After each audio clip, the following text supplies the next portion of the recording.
A year ago, he was an outsider. Baseball games gave way to head games, and Aaron Hill, sidelined with a concussion, could only watch. Watch, wait, and wonder. Shut down for the season, eventually the fog lifted. His head cleared and Hill went back to work. Fast forward from a year ago to now, a remarkable comeback. Hill has played more games than any Toronto Blue Jay. More hits, more RBIs, more home runs. Rising star turned all-star. Second base from the Toronto Blue Jays, Aaron Hill. Last night, a shooting star. And Aaron Hill tags one, and it's gone. Number 30. The amazing comeback for Aaron Hill continues. Aaron Hill rocks!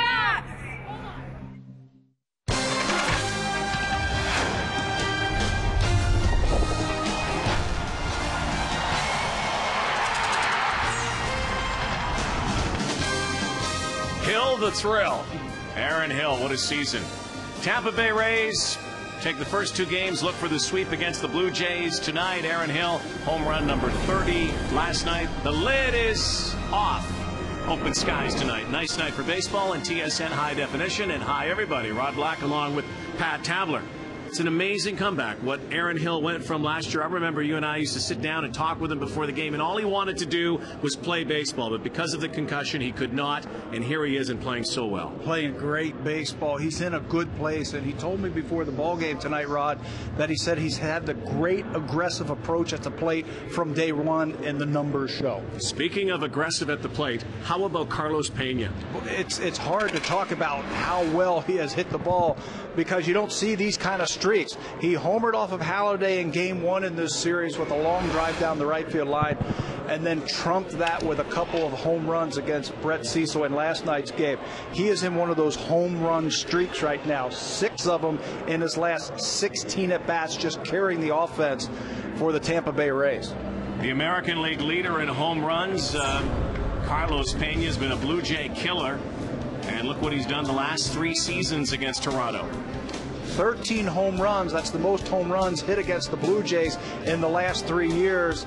He still has another game to go here tonight.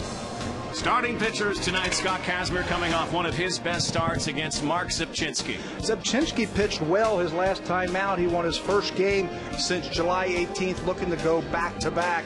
It's going to be tough, though. Scott Kazmir has been tough. Now up over 500. The ERA is a little inflated at 6, but he's coming off a season-high 7 1/3 innings pitched against Texas, and he's won his last 2 starts. Zepchinski, Kazmir, and the Aaron Hill comeback continuing. It's all straight ahead. We'll play ball when we come back to Rogers Center tonight on TSN.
Rogers Blue Jays Baseball on TSN is brought to you by Rogers, Canada's fastest mobile network. 3 times faster than any other. Visit rogers.com/fastest.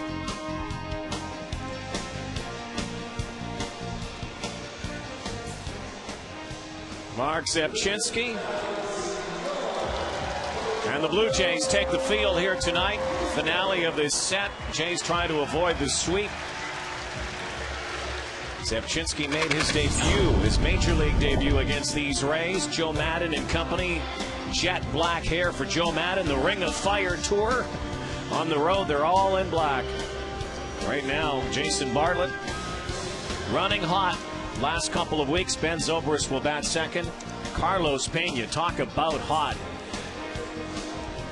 Just the last couple of nights, 3 home runs, including career home run 200. Evan Longoria, Pat Burrell, Gabe Kapler, Greg Zahn, the former Jay, back behind the dish. B.J. Upton, as always, patrolling center field, and Gabe Gross, the former Blue Jay, out in right. Mark Zebchinski gets the start tonight, and he has pitched well in his 9 starts this season, but still has a losing record at 2-3. The rookie won his first game in 6 outings last Friday. He pitched into the 7th inning and beat the Angels 5-4 in that game. That outing was the longest of his career. He's pitched twice against the Rays this season with 2 no decisions. Here is the scouting report for young Mark Zebchinski. He's got fastball with depth, meaning that he can get it off the hitting plane, and he's got a good moving fastball down and away to right-handers. Off speed when behind, he'll pitch behind at times. Fastball counts, he'll throw the off-speed pitch, and he's throwing a different bit of a changeup tonight, Blackie. I saw him working with pitching coach Brad Arnsberg, and we'll talk about that as the game progresses. The defense for the Blue Jays, Jose Bautista back out in the left field tonight. He'll be joined by Wells and Snyder in the outfield. John McDonald with his 4th start at third base. He'll be joined on the infield by Marco Scutaro, Hill, and Kevin Millar with a start. Ralph Chavez gets to start behind the plate, and he will catch Mark Zebchinski. Crew chief Jerry Crawford, the veteran behind the plate, Brian O'Nora, Tom Hallian, Scott Berry around the horn here tonight at Rogers Center. Clear skies tonight. Nice night. Tampa Bay Rays have plated 19 runs the last 2 nights. Carlos Pena has been driving them all in. And here's the first pitch from Zebchinski. 8 minutes after the hour. And it's a ball. This is one of the guys who've had a good series so far. Bartlett, you're talking about Pena hitting a lot of home runs, but it's been Jason Bartlett who has been on base. His average excellent at 346, 3rd in the American League, and probably a cinch to set a record now for the highest batting average in a single season. Carl Crawford right now holds that when he hit 315 and 207. Crawford, by the way, not in the lineup again for Joe Maddon and the Rays tonight. We'll have a day off tomorrow and likely back with Tampa this weekend in Detroit. Crawford suffering from a bad back. That's right. They have an off day tomorrow and then a big 4-game series against the Tigers in Detroit, and they'll get Crawford off the AstroTurf or field turf, whatever you want to call it here, and get him on natural grass in Detroit. 3 balls and a strike.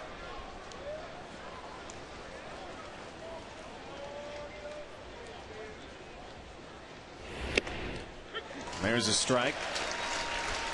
Bartlett's average in the American League behind Joe Mauer's impressive 372. Hanley Ramirez 361 and Ichiro at 359.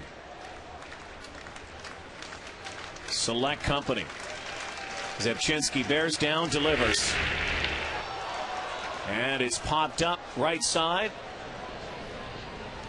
And the All-Star has it, kind of trips back a little bit. You know, you said something about the field turf here.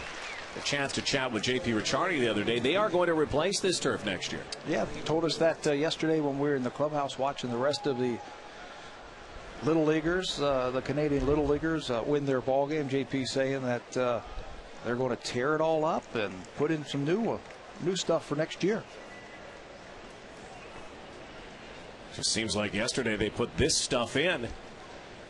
It's kind of state of the art at the time, but you can see it's, it's kind of hasn't aged well, I guess. Probably the best way to say it. Well, if you talk to a lot of the players and they talk about the seams, there's a lot of seams because it comes in so many pieces. The olden days when they would lay down the field turf, it would come in 3 big strips and there wasn't as many seams. Now it comes in so many pieces, the ball can do crazy hops on you. You can see some of the lines there from the football configuration as well. Ben Zobrist, the ball and a strike straight up. Aaron Hill retreating and makes the play. All Aaron Hill so far. And I know it's only a field, but it is a field. It is so important, especially for a home team, to feel comfortable on your own turf. I would love to see the day, and there will be a day, where there's some sort of natural grass that can come in that doesn't require sunlight or water or whatever, and that's rolled in here. But it is a multi-purpose facility. It is. It's not just sporting events that they have here. They've got the rock concerts and all the other things here. So I don't know if grass could ever be grown here. Well, scientists are getting closer and closer. Maybe you can roll it out or do something, but boy, wouldn't that be the ultimate? Yeah. That would sweeten this place up. Carlos Pena, 6 home runs in his last 16 at bats last night. Career home run number 200. 2 homers off of Brett Cecil. Took Roy Halladay deep, and the home runs were significant home runs as well, especially Mondays. And the off-speed pitch. It's really kind of what you got to do to Pena, as long as you don't hang anything. I think you have to pitch him in, way in, stay off the plate in. Get him thinking fastball and then drop that breaking ball if you're a left-handed pitcher out of the strike zone. You throw something up and over the plate. He's got that classic swing from left-handers and the ability to lift the ball out of the ballpark. That's strike 3. Not only the American League leader in home runs, but also in strikeouts. Nice start for Mark Zepchinski. The Blue Jays will come to the plate when we come back to the Rogers Center in Toronto.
Top of the first for Mark Zepchinski, and so the Blue Jays 10 games under 500, 4th in the AL East. Marco Scutaro leads off. Aaron Hill, that hot bat, 10-game hit streak. Vernon Wells, good numbers against Scott Kazmir lifetime. Kevin Millar into the cleanup spot tonight. Randy Ruiz has been very good since being called up. Jose Bautista, Travis Snyder, John McDonald at third, and Raul Chavez. Scutaro 7 points under 300, 11 home runs, 55 RBIs for Marco.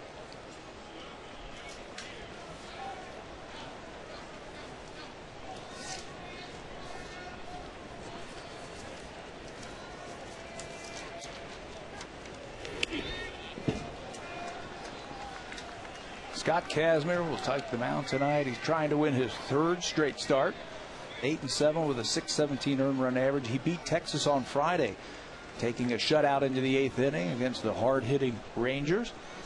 13 career starts versus the Jays. Kazmir is 4-4 with a .404 earned run average, pitching much better of late. Throwing his fastball for quality strikes. Last year he had some elbow problems, and basically the slider was taken away from him. That's one of his best pitches, and he basically became a two-pitch pitcher, fastball, changeup. This year, though, healthy, extending a little bit more, getting out with that fastball and that slider, and using the changeup a little bit more frequent. Still a very good pitcher at such a young age. He just turned 25 years old this year. He is in the top 10 in most strikeouts before the age of 25. Straight up in the sky. B.J. Upton has out number 1 here in the bottom of the first. So let's take a little closer look at tonight's starter for the Tampa Bay Rays, Scott Kazmir. He packs a big punch in a small frame. Kazmir is not very big, just 6 foot 190, but he packs that punch. His fastball can reach 93, 94 miles an hour, and he's got a wide and deep slider that he will use for strikeouts when he's extending and getting it out there. And he's fading that changeup to right-handers, using it a little bit more often.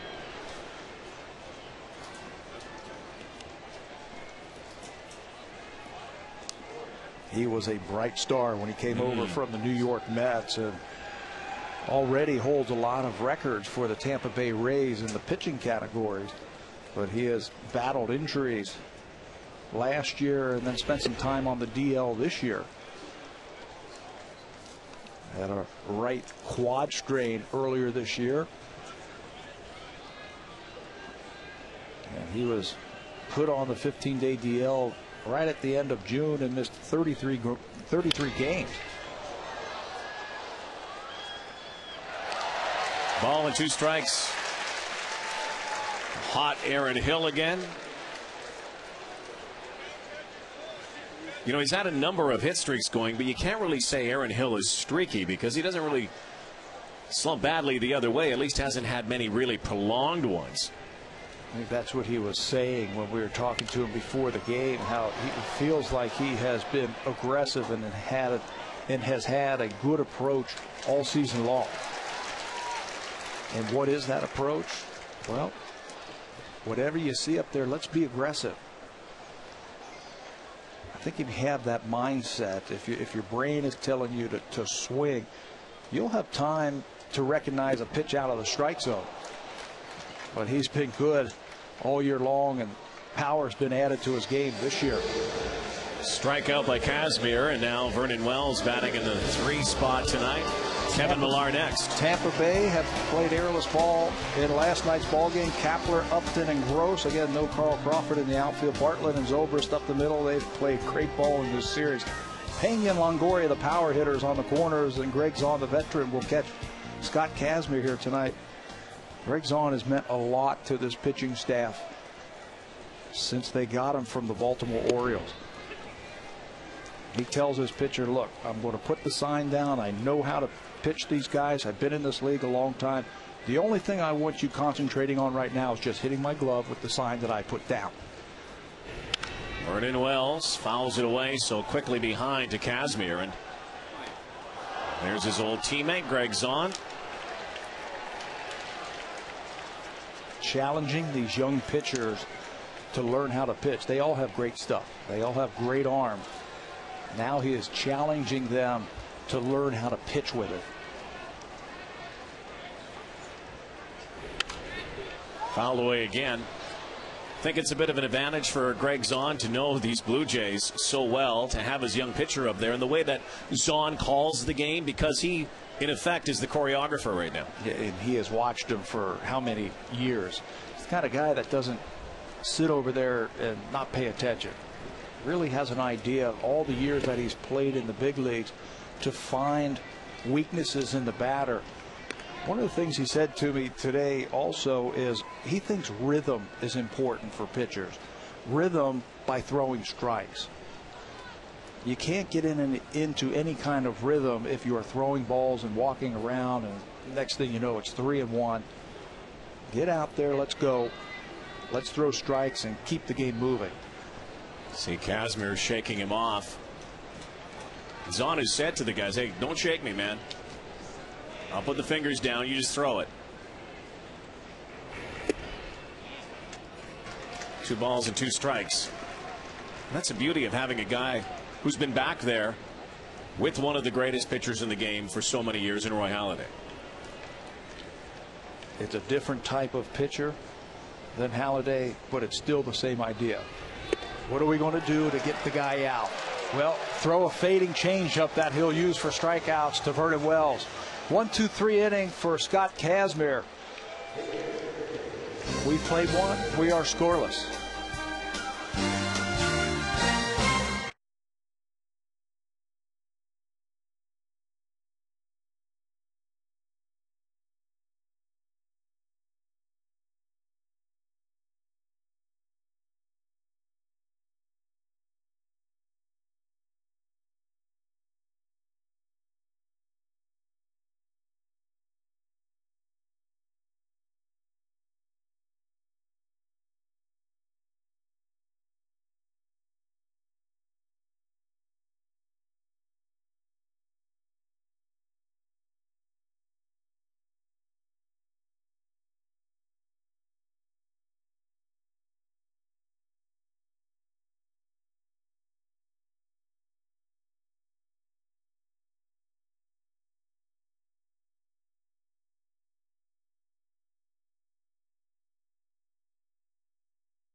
Ten winning Canadian cities in 10 days. Jay Onright, Dan O'Toole out east. Catch it live tomorrow, 6 Eastern, 3 Pacific.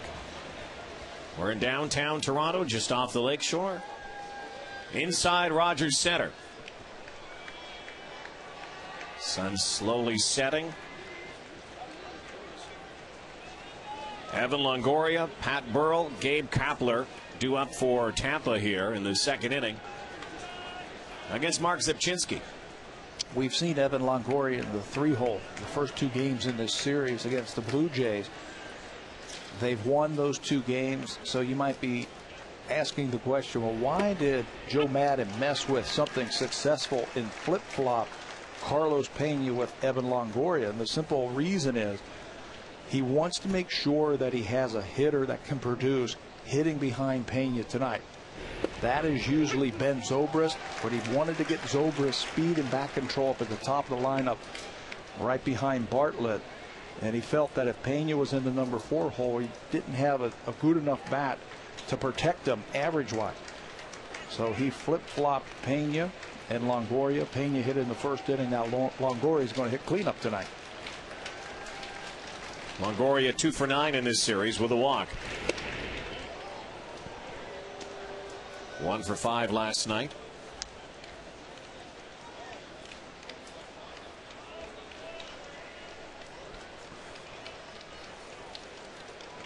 Struggling lately. In fact, through his first 30 games of the season. His average was almost near 400 with 11 home runs and 44 RBIs. Keep in mind, only 30 games. In the 90 games since, 237 with 13 home runs and 44 RBIs. Not quite up to Longoria's standards. He had some hamstring problems around the All-Star break, and he was talking about that affected him offensively, running the bases, defensively, moving around out there. But you have to play through those type of injuries.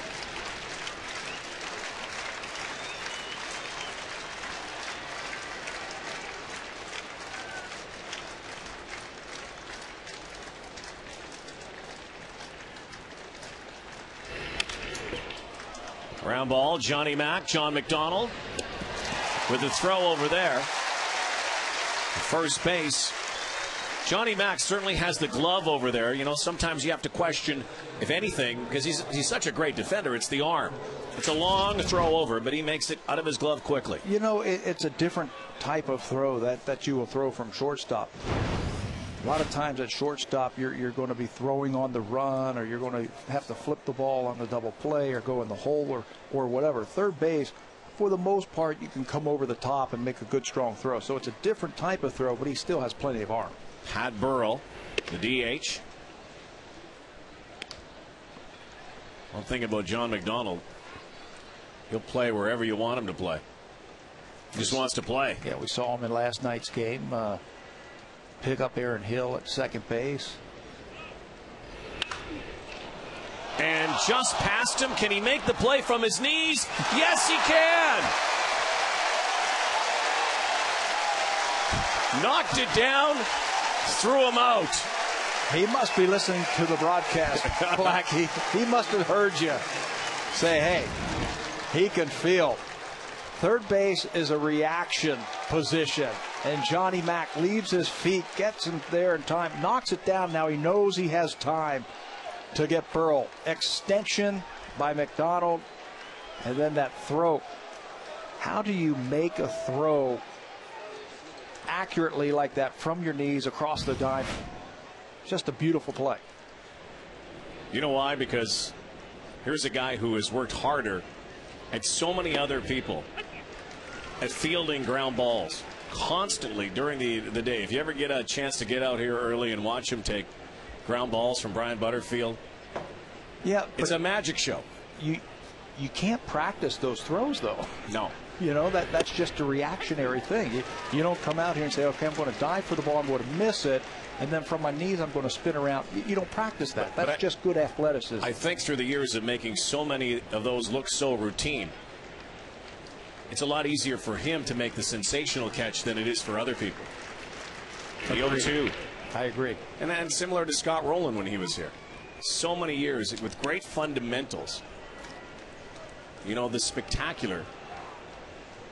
You're around the ball. We've seen guys down there who can't make that first play, never mind the second one. Yeah, third baseman that they dive for it. They don't come up with that ball. McDonald knocked that one down and then made the play. 1-2. The ball will find you, won't it, though? Yeah. Wherever you come into the game, if you've been out for some reason, that ball finds you. So you better be ready.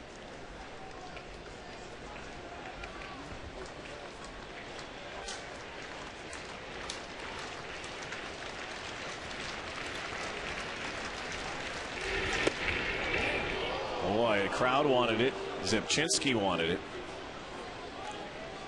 Kapler got ball 3, so a full count. What the Blue Jay left-handed pitchers like to do when they get the 2 strikes on big home run hitting right-handed type hitters, they like to throw that breaking ball and aim it to that back foot.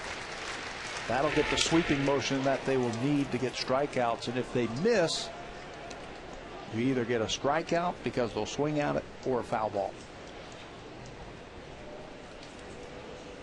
It's a good aiming point when you're trying to throw that breaking ball with 2 strikes to big right-handed hitters.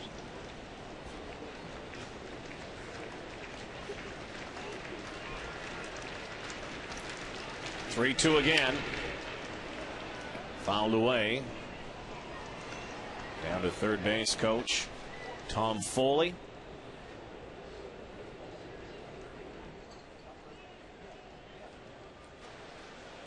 Gabe Kapler was actually out of baseball.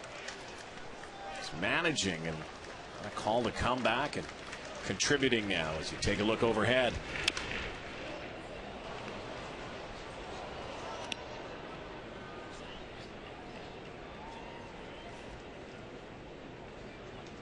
Guy who's been around Kapler through the years and of course played with the Boston Red Sox in 2004 when they won the World Championship.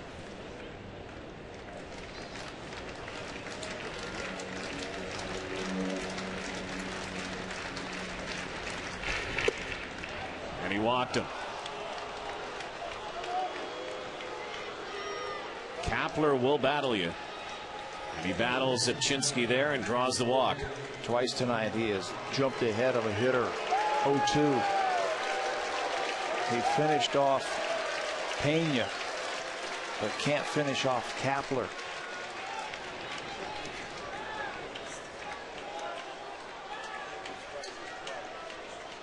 Greg's on. Former Blue Jay. Switch hitting catcher. Always those bare hands. Zani did not play last night. Played in the opener on Monday against his old battery mate, Roy Halladay. And a single off of Halladay. Then chipped in the ninth inning also with a single and 2 RBIs off the Blue Jay bullpen. He caught Scott Kazmir's last game, and that was so impressive. Joe Maddon wanted to go back with a hot hand. It's on catching Scotty Kazmir. So Zani got the night off last night in preparation for tonight's start.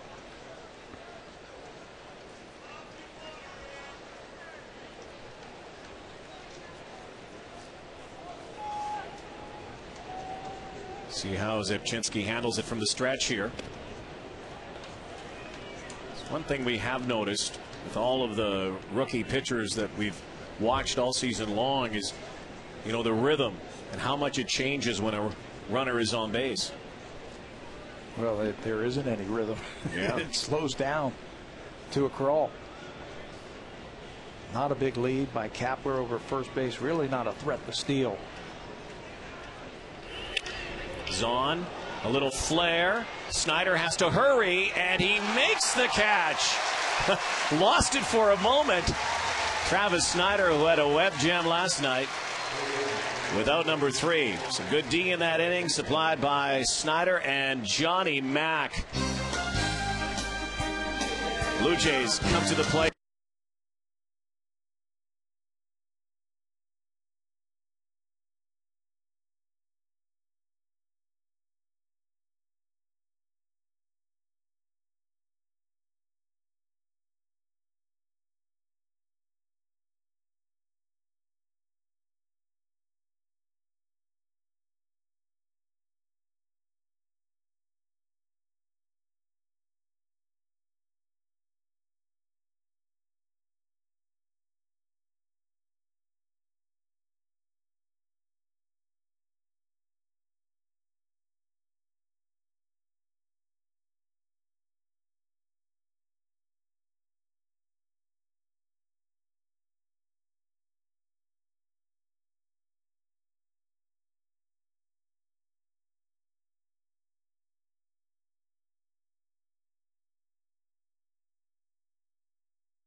Kevin Millar. We can chat with him Tuesday, September 8th, 2 o'clock to 2:45 p.m. On the web, BlueJays.com. You can get the details. They'll talk about the 2009 season and answer your questions. Somebody should ask him about his singing ability. He did a video last year when he was in Baltimore. He was actually kind of the spirit behind this video and had everybody on the team, get involved in the band. Greg Zahn, I think, was right. One of those guys. That was with Baltimore. I think that was a takeoff of the Orioles in the 80s. They had a little fake band back then with Rick Dempsey. Zahn and Dempsey. No surprise that those two were involved in it. Yeah, no, exactly. Kevin Millar, that would be a fun chat, I think, when he does his thing. Here's Millar now at the dish, batting cleanup. First pitch, fouled back. Scoreless here into the second inning. Last couple of nights, that's something we haven't been able to say. There have been runs galore in both games through the first 2 innings.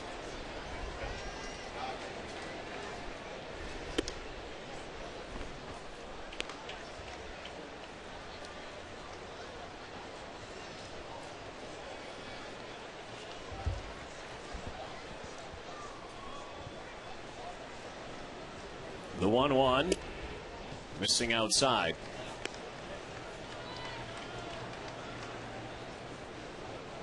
Millar 216 lifetime against Kazmir.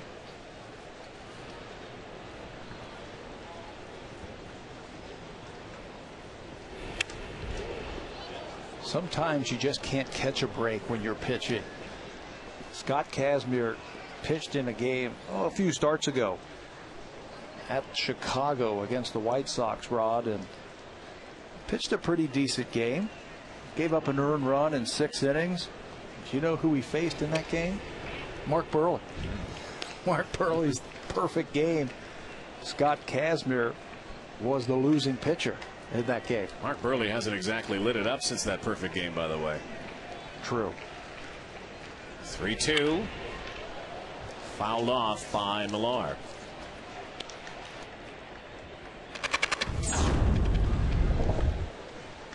On this date this year compared to last year, good numbers last year for Kazmir. This year it's been a struggle. There have been times where he has been good. Ball 4 to Millar. He feels like he's starting to come around. Pitching coach Jim Hickey says he's pitched better the last 4 starts because he's been throwing more strikes. He threw the ball over the plate with a little more efficient, and he got deeper into the game.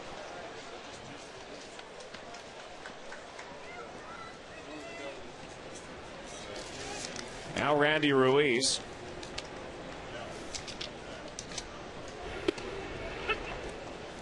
Guy who's made an impact since being called up from AAA. Few impacts, as a matter of fact. 4 home runs, 7 RBIs. Hitting .320. Hitless last night.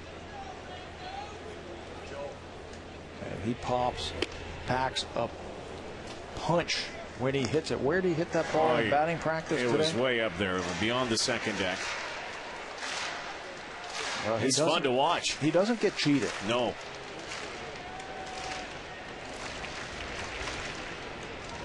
You have to respect a guy who's got that kind of power. If you're pitching against him, you can't let up on anything. You make one mistake and he'll turn on it. And he's turned around some pretty decent fastballs in the short time that he's been here. A.J. Burnett, he took deep in Yankee Stadium. Ruiz Longoria from his knees. Safe at first. Nice play by Longoria, because Millar could likely get to third base down that line, but Longoria almost had a highlight reel play himself. Minimum. He would have been on third base. He might have scored because the ball's hit so hard it would have clanged around into that corner. Cito Gaston has told us that Randy Ruiz can run, and he shows him off right there. Longoria gets to the ball. If he could have thrown it like McDonald on one bounce, He might have had him, but 2 bounces. That second one slows it down. Pena's got to reach for it, and clearly on that replay there, Ruiz has an infield single. Ruiz has hit in 12 of the 14 games since his recall. Now Jose Bautista moving up in the order against the left-hander Kazmir tonight. Bautista, who's been at third base the last couple of nights, out in left field tonight. 2 on and nobody out.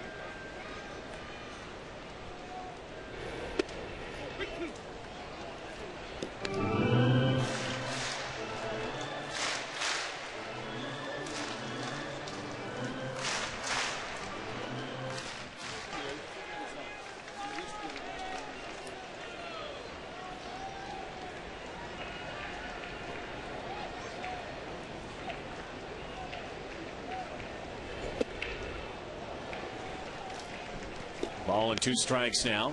Greg Zahn is very active behind the plate. He moves around, and you watch him catch. He always sets that glove right on the corner. It's not off the corner. It's not too much of the plate. He puts it right on that corner. That's a great view right there.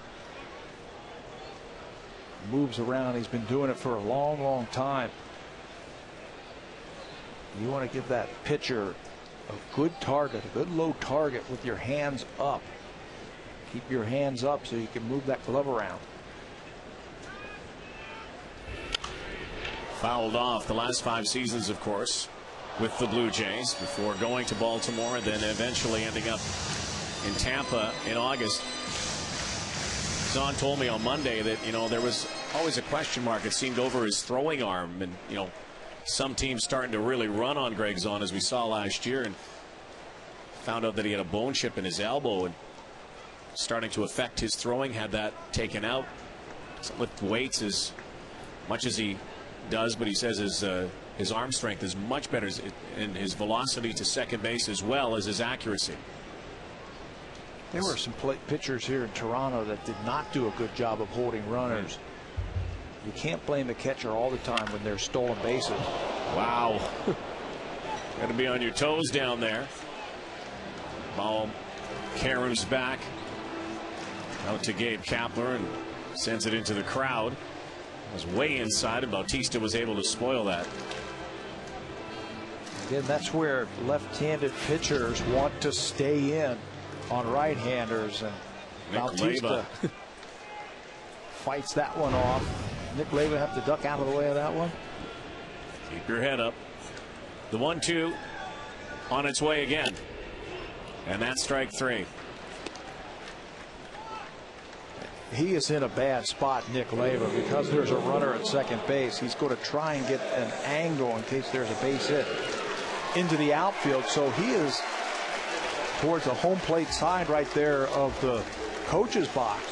Normally with a right-handed batter, he's going to be back, but he's keeping an eye on his runner at second base, telling him where those middle infielders are, and starting to get himself into position in case there's a base hit in the outfield, so he can get a good view of that outfielder to let the runner know if he could score him or hold him up.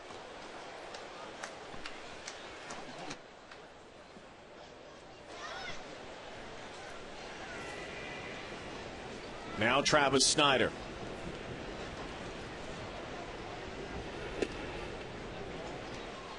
Certainly finding his way back since his recall. 8 games, hitting .280, 3 home runs and 3 RBIs, 3 home runs over his first 32 games. Hit a big one last night in the 7th inning.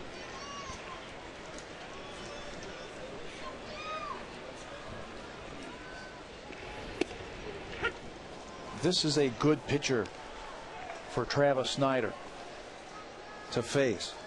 Cito Gaston was saying before the game that Travis Snyder is going to play right field every day the rest of the season. Left-handers, right-handers, it doesn't matter.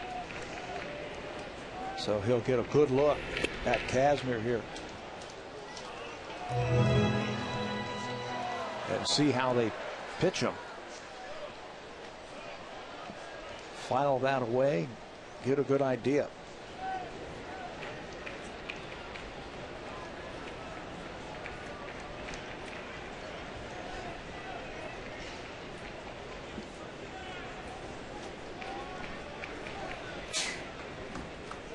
2 on, 1 out. 2 balls and a strike. Zahn wants it outside. Goes up the middle. The hop is bad. And bases are full. And Zobrist last night had trouble with a backhander, and this time a lot of trouble with one. That was called a hit in last night's game, late in the game at second base.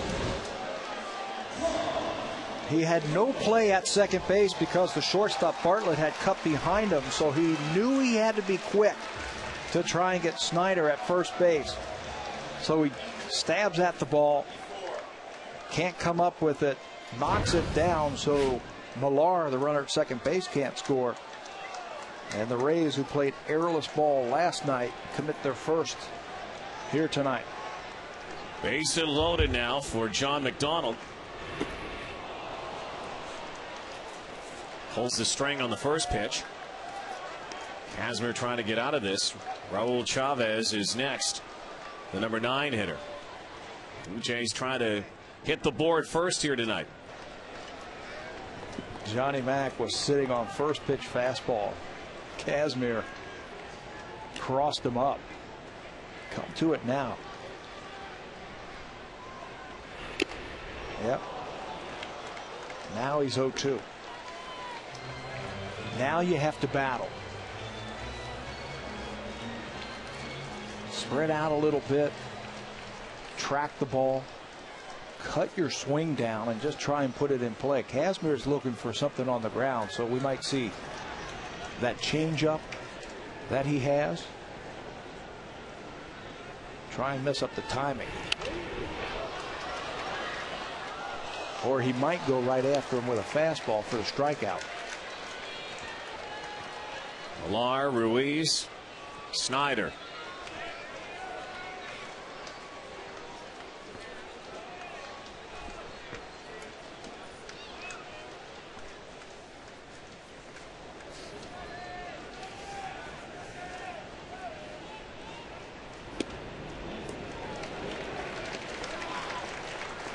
Well, that was close. A ball and 2 strikes. John McDonald. .250 average, a home run and 2 RBIs in limited play this season. That came back across the plate. Might have crossed up the umpire. And there is strike 3. There's the changeup. Crossed up the umpire. You know, not that he was anticipating something, but when Greg Zahn had to pull across the plate to catch that ball, he might have blocked him out of his view. But he indeed throws the changeup to pick up the strikeout, his 4th of the night. So here comes Raul Chavez. Notice that we are down an umpire in this inning. To get an update on that.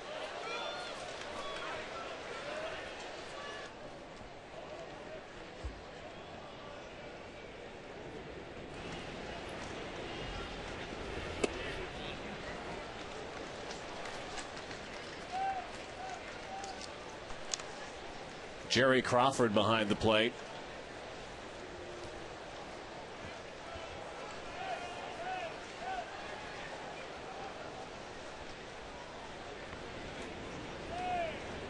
Been around a lot of years, Jerry Crawford. His brother is Joe Crawford, NBA referee, the son of Shag Crawford, longtime Major League umpire.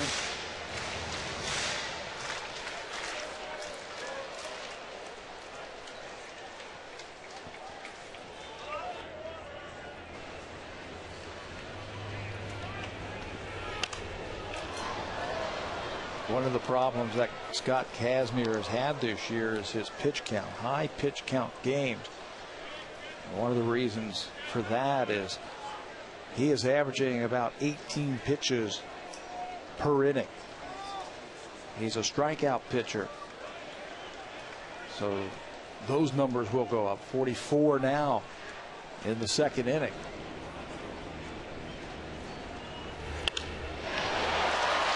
Right to Bartlett. And that's it. The Blue Jays can't cash anybody with bases full. 2 innings complete. 0s on the board.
Jerry Crawford spent the half inning talking with George Poulos, the head trainer of the Toronto Blue Jays. And that sign right there, he has just handed over the balls to the first base umpire, and I think his night is over. He was looking a little shaky behind the plate. And I guess what happened was that one of the other base umpires was getting ready, knowing that Crawford may not be able to continue. This is what we think happened in the first inning. Crawford, the crew chief, takes a foul ball right off the face mask from Aaron Hill. Watch him kind of stumble backwards. That might have shaken him up a little bit, and he hasn't been able to get the cobwebs out of his head, so there will be a delay here as we start the third inning. Right now there are just two umpires on the field. Again, Crawford being the crew chief. Ryan O'Nora, Scott Berry, and Tom Hallian will continue on. We'll step aside and wait for our new home plate umpire when we return.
So Tom Hallian began the night at second base, moves behind the plate.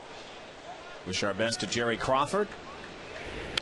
And three umpires will work the rest of this game. Hallian, O'Nora stays down the first base line. Scott Berry will also move into the infield when he needs to, but will work predominantly down the third base line. B.J. Upton leading off here, top of the third. No score, Tampa Bay and Toronto.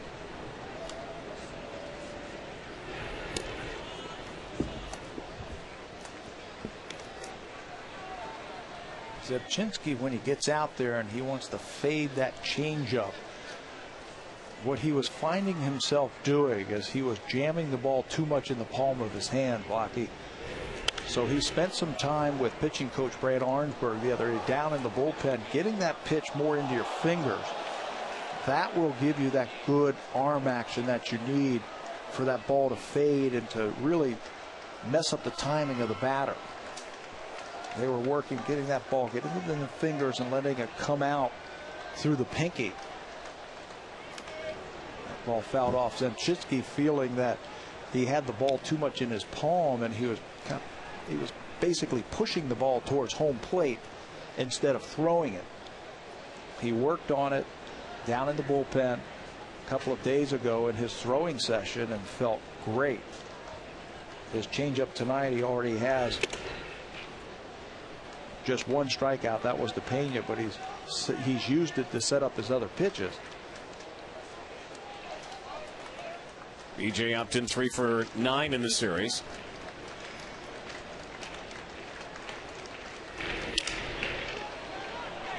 Ground ball to Scutaro. Has to fire quickly over there because Upton's got some fleet feet. There's out number one.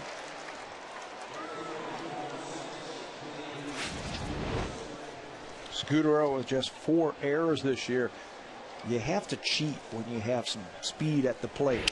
You've got to play a little tighter, Upton got an infield single the other night with some good hustle on a ball hit to Marco Scutaro.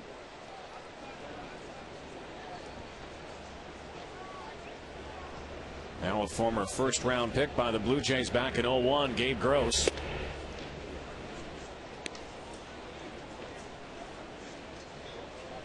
It's kind of been the lucky charm for the Rays this year.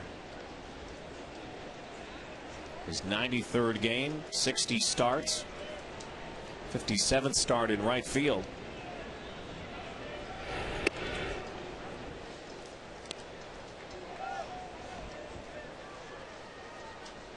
When he's in right field, Joe Maddon's team seems to rally. Well, they 21 games over 500, but they match up well against right-handed pitching. Gross is part of the platoon that they throw out there with the Gabes. Gabe Kapler and Gabe Gross playing with a very thin bench are the Rays. Crawford has the back problem. He did hurt it the other night when trying to put the brakes on at second base and get back on that fly ball into the outfield. Strike two, a very confident dugout over there, and why not? Went to the World Series last year. This guy was a big part of the playoffs, considering he missed a lot of time late in the season. Carl Crawford, boy, he is a difference maker. Yeah, Joe Maddon said that after the game, that he wants him in the lineup, but he knows that with that back problem, he doesn't want to take any chances. Zepchinski comes back to get Gabe Gross on a good slider. Second strikeout, both of them against left-handed hitters. That sweeping breaking ball that he has, Gabe Gross just waves at it. Final thought on Carl Crawford: he's never had a back problem, so he doesn't know, what is a good feeling or a bad feeling when you mess up your back, and they don't want to take any chances. It's not like he's an old-timer, but as you get a little older, start having back problems. Got to watch that first time it happens. Jason Bartlett, since he's been inserted into the leadoff spot, he has taken off. Batting almost 400 from the top of the order. Career high season in a lot of categories, RBIs and home runs. The 0-2 getting away. And he was an all-star this year.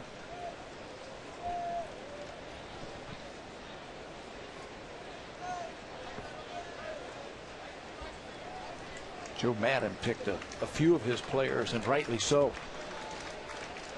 Reward for a great season last year and a good start to this year. Pena came aboard late. Zobrist was brought on. You know how the fan voting works. Sometimes it's a popularity contest, but you know that Derek Jeter's going to be the starting shortstop. Yeah. Still, it says a lot about Jason Bartlett when he finished second at shortstop in the voting, the fan voting, in a smaller market like Tampa Bay, to Derek Jeter. It says about the respect he has. They don't get too many fans down there either. No. People know in baseball that this guy is a good player. And the bat is coming around now. 346. Will break the record, I'm sure, for the best single season batting average by a Ray.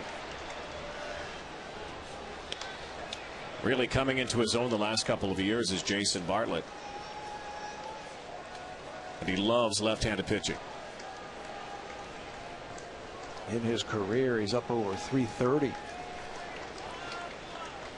fact, he is 7th among all active players against left-handed hitters. Pat Burrell has good numbers against left-handers. Jason Bartlett, the same thing. He'll work a walk. 2-out walk by Zepchinski, and that's got to hurt after he jumped ahead 0-2. Brings up Ben Zobrist, the switch hitter. Bartlett is a threat to steal. You see Zepchinski throw the Rosenbag down. He's upset with himself. He knows he let that one get away. And a walk and a a threat to steal at first base in Bartlett. 23 stolen bases. He's only been caught 3 times.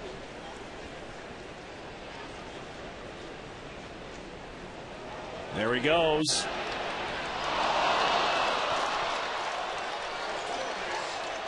You know what he did, Blackie? He got out there an aggressive primary lead with 1 foot on the carpet. And he said, whatever Mark Zebchinski does, I'm going on first movement. If he throws over here, I might be caught, but I'm going to go on first movement. He does. Zebchinski does throw over, but Millar's throw pulls Aaron Hill off the bag. Backed up nicely by Scutaro. It'll go as a stolen base for Bartlett, his 24th. Immediately into scoring position.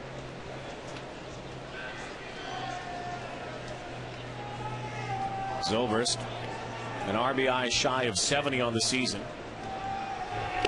Stolen base has been such a big part of Tampa Bay's game this year. 4 years ago, they set the franchise record in a season with stolen bases, 151 of them. They've already blown by that. They're at 164 and counting, and we're not even into September. Speed and power. That's the Tampa Bay Rays. Fastest team in modern Major League history to reach 100 stolen bases and 100 RBI and 100 home runs in a season. 100 steals and 100 homers. And counting. They've got some serious pop.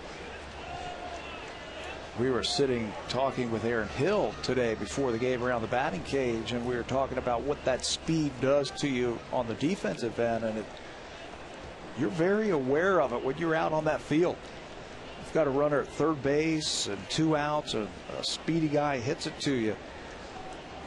You're thinking about, hey, I have to be perfect here to make this play. 3-0 now to Zobrist. Zebchinski has lost his release point here in the 3rd inning. So speed plays a mental part of the game also when you're out on that field.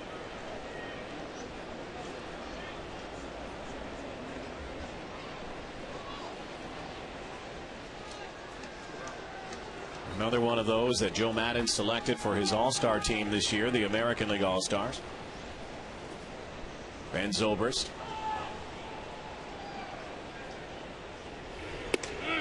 There's the strike.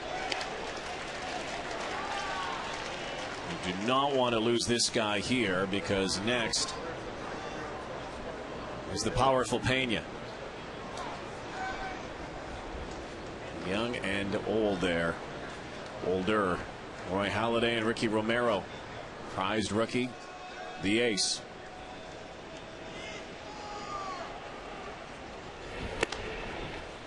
Lost him.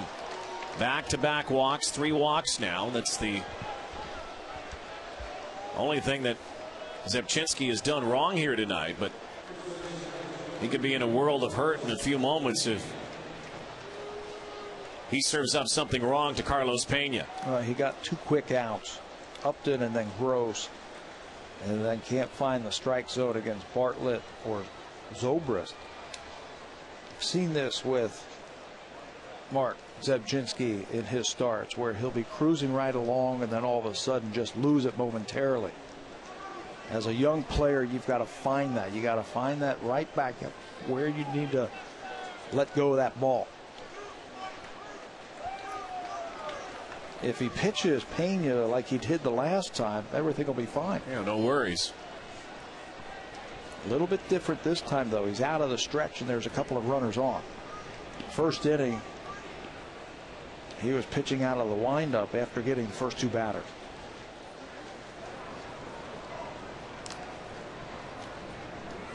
That is a great spot for that rookie to be sitting. And just listening. Ricky Romero. Good season for him. Pena doesn't bite. Carlos Pena, former comeback player of the year a couple of years ago.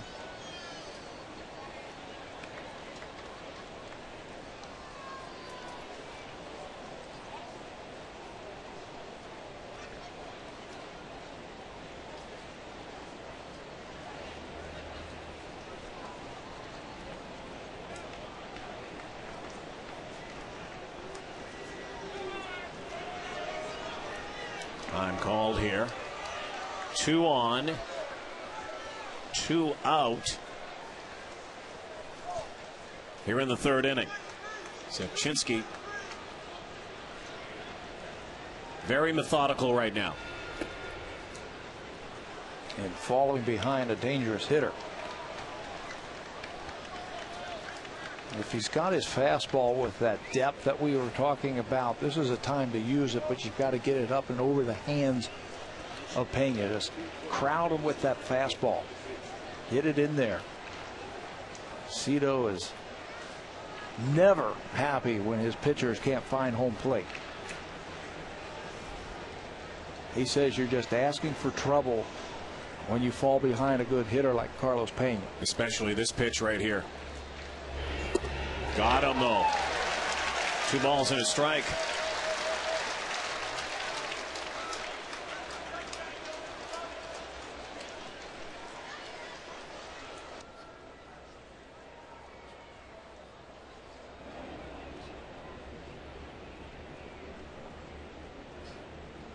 Pena stepping out. Zepchinski taking his time.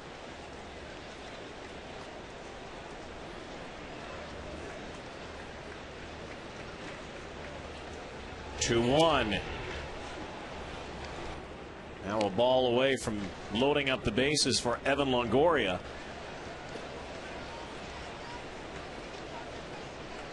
What were we talking about a couple of innings ago about rhythm and flow within the game? We've seen this an inordinate amount of times this year with the young pitchers.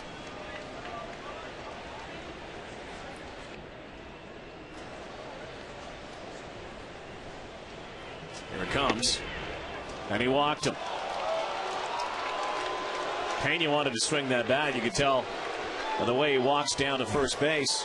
Wouldn't you? The way the way he's been raking. The way he has been swinging the bat now. 3 straight walks after 2 quick outs. Is going to bring Brad Arnsberg out to the mound. I asked him one time, what do you say to pitchers when you go out there? And he says, for the most part, I'm just talking about keeping him confident. Your pitches look good. You act as a psychiatrist out there, psychologist, just kind of working with them, saying, you're all right, kid. You look good out there. Your pitches have good action on you. Brad Arnsberg, over the last couple of seasons, had to do a lot of that. Kind of makes you wonder sometimes if he gets them mixed up. I mean, that's so many young guys. So many young guys, so many names come through this organization. He's had to work with everybody. He's become like an uncle, a big brother, a coach, a teacher. Even the veterans, he's had to do it. A.J. Burnett was like that. He really needed some positive reinforcement from his pitching coach. And the Blue Jays get out of it. Zepchinski gives up 3 straight walks, and then Longoria grounds out to Scutaro.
Zeros on the board so far as we head to the bottom of the third. Marco Scutaro, Aaron Hill, and Vernon Wells. And I would suggest this is good news for the Toronto Blue Jays. They've been getting into these slugfests with the Rays, and they've been finishing second. Yeah, the Rays have really outplayed them this year. In all facets of the game, they've won games different ways. Now as a player, you say, it's my turn. It's our turn to win some momentum starting games.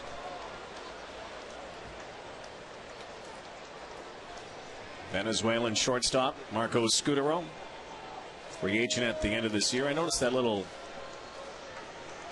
thumb apparatus that he uses. See a few major leaguers use that. Have you ever hit a baseball and gotten jammed? Oh yeah. It hurts. And the reason they wear those is to soften the blow of that bat jamming into the base of the thumb. You can really get a bone bruise on your thumb that affects your swing. Another reason why guys wear them is your top hand you want to have loose on the bat. Your bottom hand you want it to be strong. That's your guide hand that gets the bat through the strike zone. Your top hand is your guide hand, so you want to be a little bit more loose, and you want to have the bat in your fingers more than your hand. What that guard does is it pushes it out of your thumb area and up into your fingers, so you can buggy whip the bat more. Makes you wonder how Ty Cobb and Ted Williams and Lou Gehrig and all those other guys. Babe Ruth with his 48-ounce bat. Did it without elbow pads and gloves and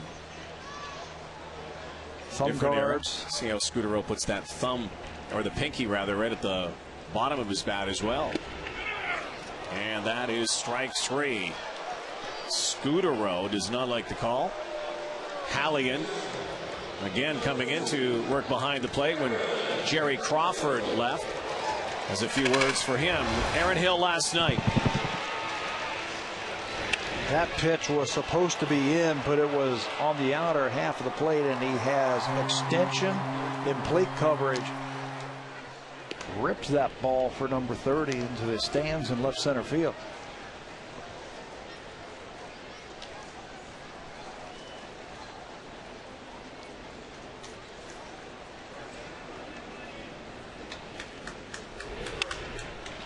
Ground ball fouled away. Aaron Hill on pace for near 40 home runs. Most home runs by an American League second baseman since Alfonso Soriano. Hill's 30 right now. Soriano had 35 in 2005 with the Texas Rangers.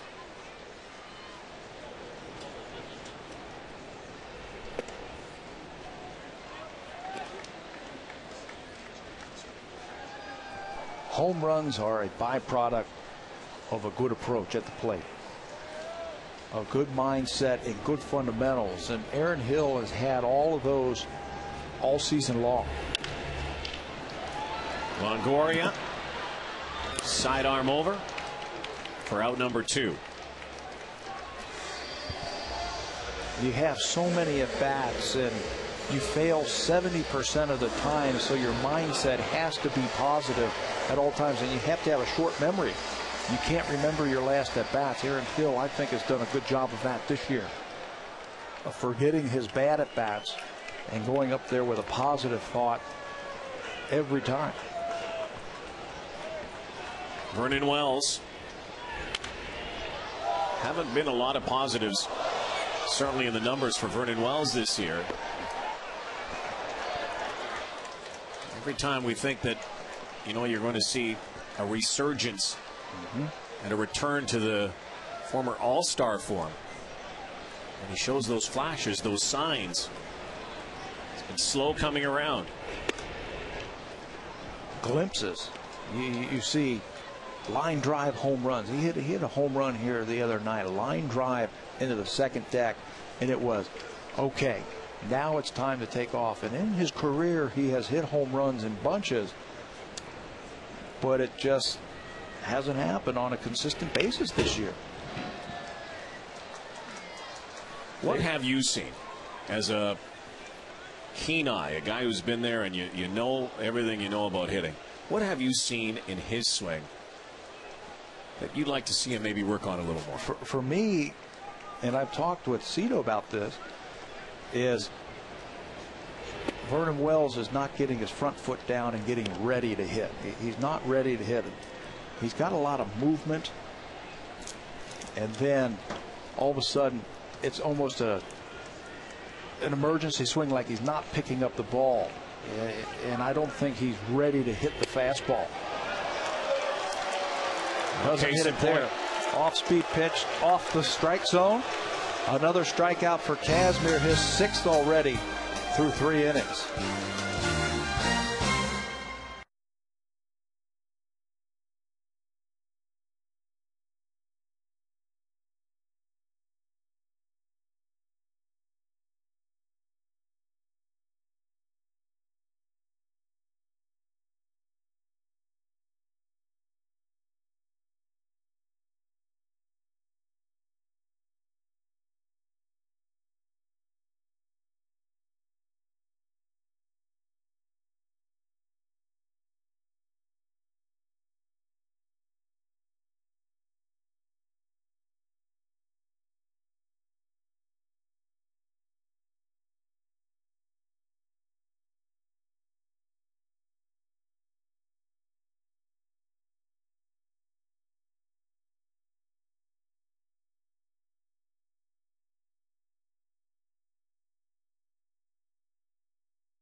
Friday Night Football will take place right here at Rogers Center in Toronto on Friday night. Calgary Stampeders in town, 7 Eastern, 4 Pacific. Argonauts trying to get going in a positive direction. Zeros on the board here as we head to the 4th inning. Mark Zepchinski has issued 4 walks, no hits so far. Pat Burrell, Gabe Kapler, Greg Zahn. He's liking this Tampa Bay team. He has faced them twice already, as Mark Zepchinski. 12 2/3 innings, a 190 batting average coming into this game. He has had his share of strikeouts against Tampa, but he's also had his share of walks. He has now thrown 15 innings against Tampa, and he's had 10 walks. So go along with 10 strikeouts. He just has not worked ahead very much here tonight, and his next pitch will be his 65th. Look at the ratio. 33 strikes and 31 balls. 3 base on balls last inning, another one in the 2nd inning.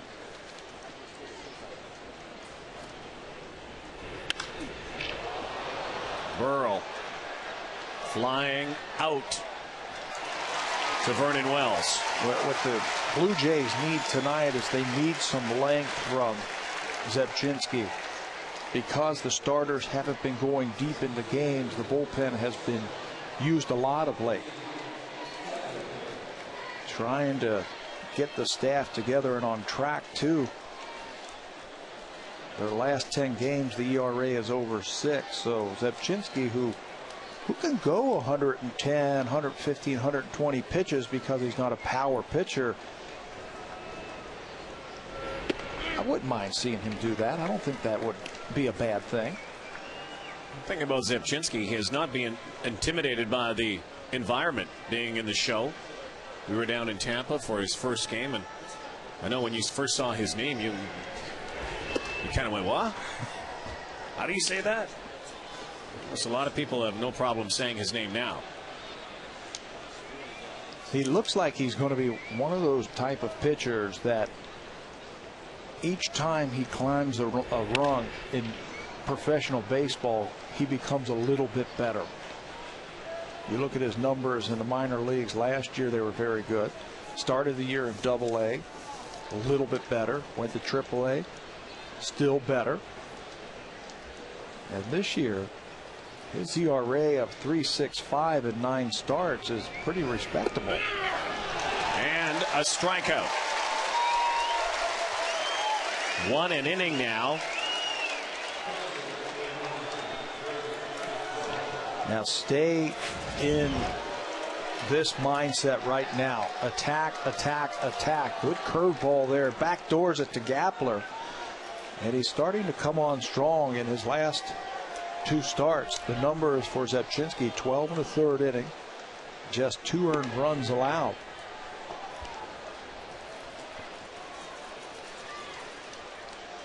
Walks to strikeout ratio still a little bit too high. You've got to knock that down, but he's kept the ball in the ballpark. And he has given up less runs than innings pitched.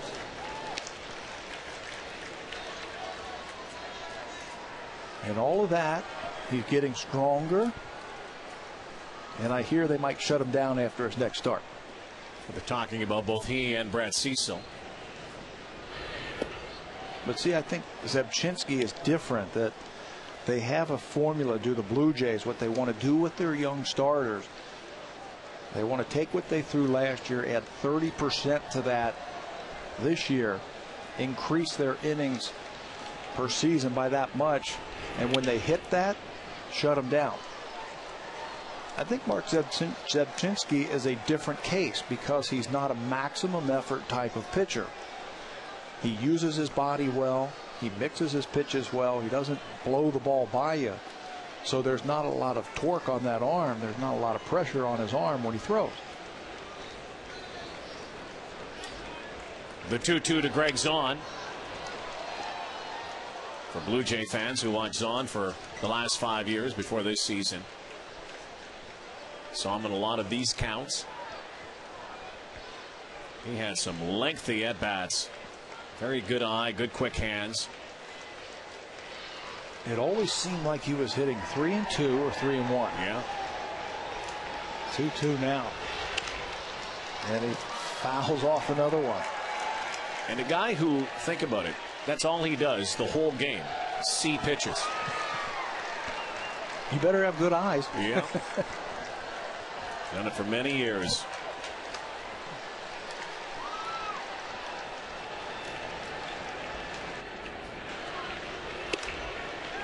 What new? Works to a full count. Well, Zebchinski, I'm sure, has been told by Cito and by Brad Arnsberg, you know, got to stop flirting with the base on balls here and leave these guys off the base paths, as it will come back to sting you. Has to get Zahn here. 3-2. And he got him. 4th strikeout for Mark Zebchinski. Looking good so far through 4. Pitching a shutout against the Tampa Bay Rays.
fans will get one. Sunday, September 6th, when the Yankees come to town. The Yankees. 416-341-1234, and always they draw a crowd. Kevin Millar, followed by Randy Ruiz, then Jose Bautista. Millar in the cleanup role tonight. Walked in his first at bat in the second inning. Scott Kazmir has given up a hit, the only hit in the ball game so far. Millar wearing number 15, taking that number from Alex Rios when was shipped off to the Chicago White Sox, and that one will go right in the glove of Jason Bartlett. Kazmir has a good fastball tonight. 6 strikeouts through 3 innings, and his pitching coach Jim Hickey was talking about him after his last start, saying his direction is better. He's finishing his pitches a little bit better than he was earlier this year, meaning his momentum is going towards home plate. He's using his fastball a little bit more, and he's getting behind it and on a good direction towards home plate. He's not falling off either side of the mound. Big Randy Ruiz.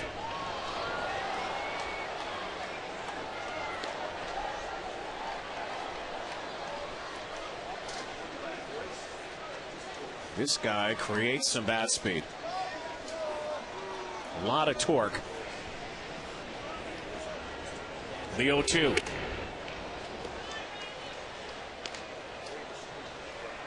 To be able to hit like he does, you have to have strong hands. He uses a big bat and he waggles it like that.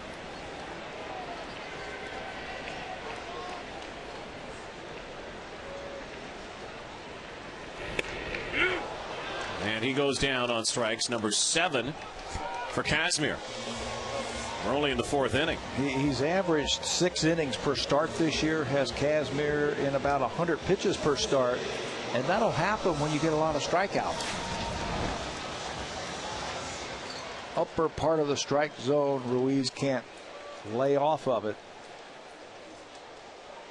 Looked like Greg Zaun wanted to trick him with a changeup, but Kazmir's got a good fastball tonight and blows him away. That time off the end of the bat by Bautista. It's an easy inning for Kazmir. He's pitched shutout ball through 4, and we are scoreless.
Tampa Bay and the Toronto Blue Jays, after a night where we saw the Rays put 7 on the board, and the night before that 12. They've hit .357 as a team in their last 10, averaging almost 6 runs a game in their last 10 games. Zepchinski has had a good breaking ball tonight. Now he's been tricking them a lot with that off-speed stuff. This is the second at bat for B.J. Upton. At some point, Rod, I think he's going to have to use that good fastball with the sinking action to set up that breaking ball. Because they're coming up to their third go-around with Zepchinski. And as we've seen with, again, all the young players, the young pitchers, doesn't matter if it's a Blue Jay or not, veteran players start to learn tendencies. Yeah, they'll hone in and they'll figure it out. But he has had a good breaking ball, and he's thrown it in big situations. 3-2 strikeouts. The 2-0 pitch to Pena comes to mind also. A couple of runners on. He eventually lost him on a walk. There's a good pitch there. He does indeed use the fastball. There you go. He's listening. 3 straight strikeouts now for Zepchinski. 5 in the game. You put breaking ball in the mind of a hitter, and you can slip a fastball by him, even if it's in the high 80s. He'll use his fastball for the strikeout here. He's had success when working ahead. If he's gotten behind early in the count, generally that Tampa Bay Ray has ended up on first base. Let's see what Gabe Gross does. He struck out back in the third. We are in the fifth.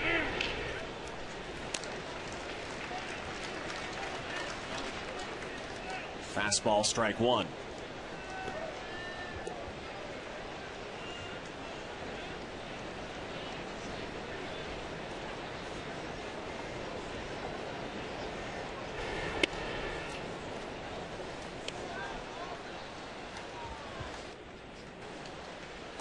You can see how the numbers increase for Zepchinski and the opposition when they get a third look. This is Gross's second at bat. Still, those numbers are pretty good. Yeah. His batting average versus right-handers, and that's a key, I think, for young left-handed pitchers. What do they do against right-handers? Well, he has held right-handers to a .218 batting average. Change-up and slider are important there. Trying to bust him inside. You like about Zepchinski, and we saw it down in Tampa after his first start. He didn't seem too affected by the fact that, he pitched very well in his debut. Wanted the ball again. And that's what you like. Give me the ball again. I want to go out there. Yeah.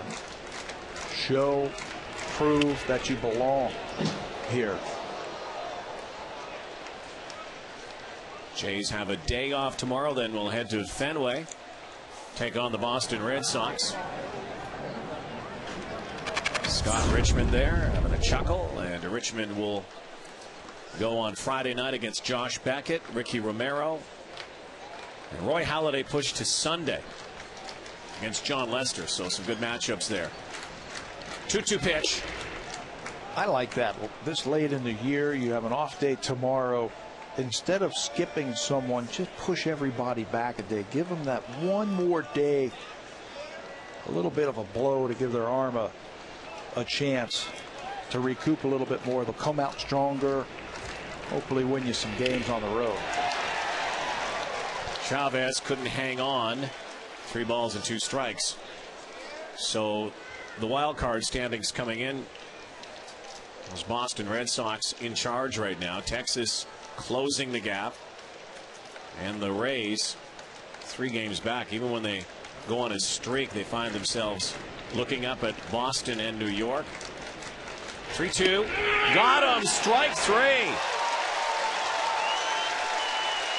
Zepchinski turning it up here. He's mixing well right now, using all of his pitches. He threw a good breaking ball for strike 2, and he crosses up Gabe Gross. Gross looking for something off speed, and he paints the outside corner. 4 in a row now. 6 in the game. Top of the order, Jason Bartlett swinging.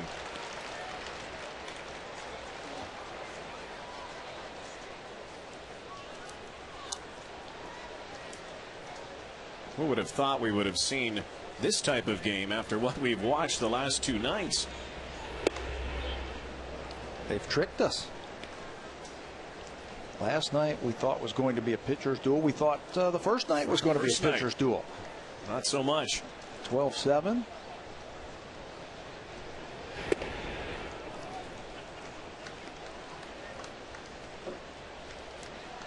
You know, though, it's been one of those predictably unpredictable years for the Blue Jays. It's the kind of season it's been. Just don't know what you get night to night. Cito Gaston certainly can attest to that. That one in the dirt, and Zaczynski there. Problem on his delivery coming off the rubber, it looked like.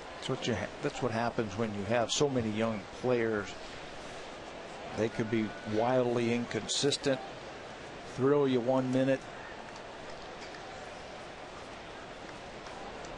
upset you the next. But right now, Zaczynski's in a good place.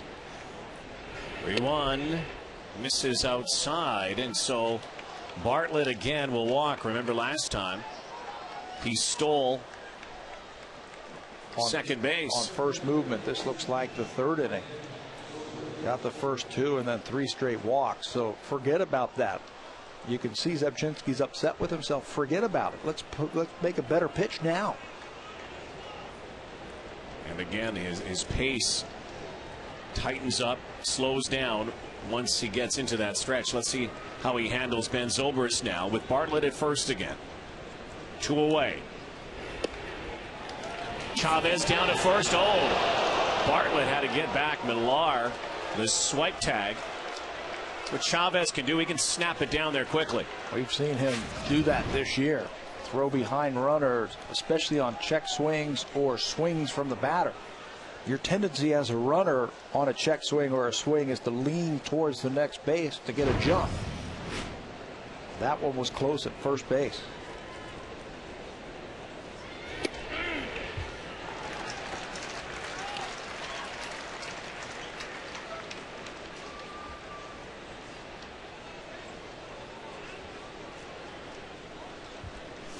Yankees right now leading Texas 4-1 in the 6th.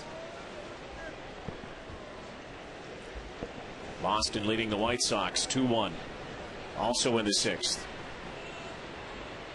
Chavez operating outside, wants it there, and oh, he got him. Strike 3. Mark Zaczynski. 3 strikeouts, 7 in the game to match Kazmir, and getting better as this game goes along. Wow.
Travis Snyder, John McDonald, Raul Chavez, bottom of the order for the Blue Jays.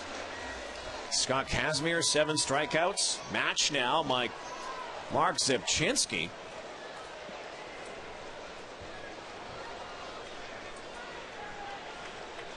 The boys have been bringing the the donut bat up there. Have they ever? And the one with the hole in it. 14 strikeouts. two lefties who are really mixing and matching here tonight. Different styles. Kazmir, the power stuff. He's got a lot of swing and miss strikes, has Kazmir, for strikeouts. Zebchinski a little bit different. He's had 7 strikeouts, 4 of them taken for third strike. He's also had 5 walks. Travis Snyder last night went deep for the 6th time this season. 3rd time since his recall. And that shows you the kind of power this guy has. And Snyder will get first base. Hit by Kazmir. If there was or is a chink in the armor of Scott Kazmir, he can be wild. That time it looked like it hit him on the forearm. 5th time he has hit a batter this year has Kazmir. He's also thrown 10 wild pitches, so he can be wild at times also.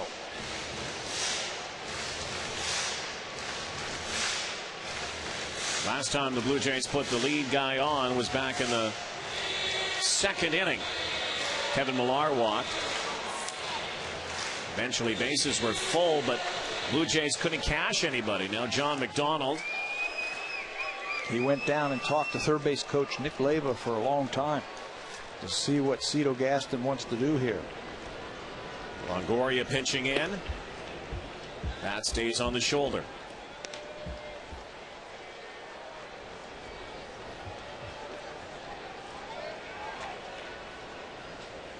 Runs at a premium here tonight.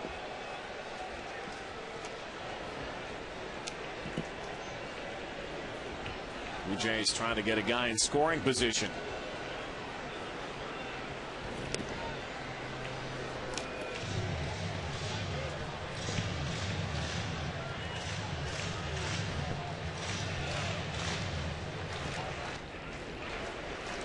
This is the kind of game where the managers really earn their money. You have to have a feel for the situation. Do you feel like John McDonald can put the ball in play, so you put the hit and run on? Do you feel Johnny Mack will give him one shot to swing the bat and we'll take it off and maybe we'll put a bunt on and get Snyder into scoring position?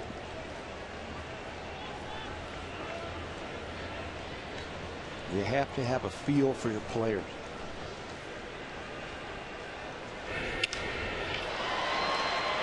Fly ball out to Gabe Gross.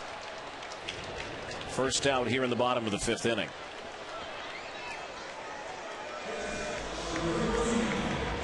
Are you surprised they didn't lay down the bunt? I thought they might do something just to stir it up a little bit. Only had base runners in 2 innings now. Just to stir it up, make that defense do something. And I thought maybe they put a bunt on. Get 2 cracks at trying to score the game's first run. Chavez now. Kazmir watches Snyder.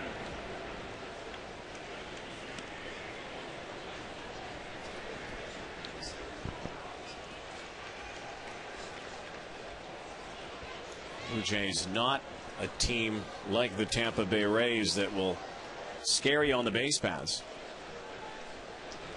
Rays run a lot. In fact, always. Blue Jays not very often. Just 62 stolen bases. And their best base stealer is no longer here. Alex Rios. Who, by the way, hasn't exactly lit it up since going to Chicago. Only Detroit and Kansas City have fewer stolen bases in the American League this year. 0-2. Fouled away. And of course, it's easy to say, hey, start running a little more. But when you're a team that's not really full of speedsters, it's tough to run.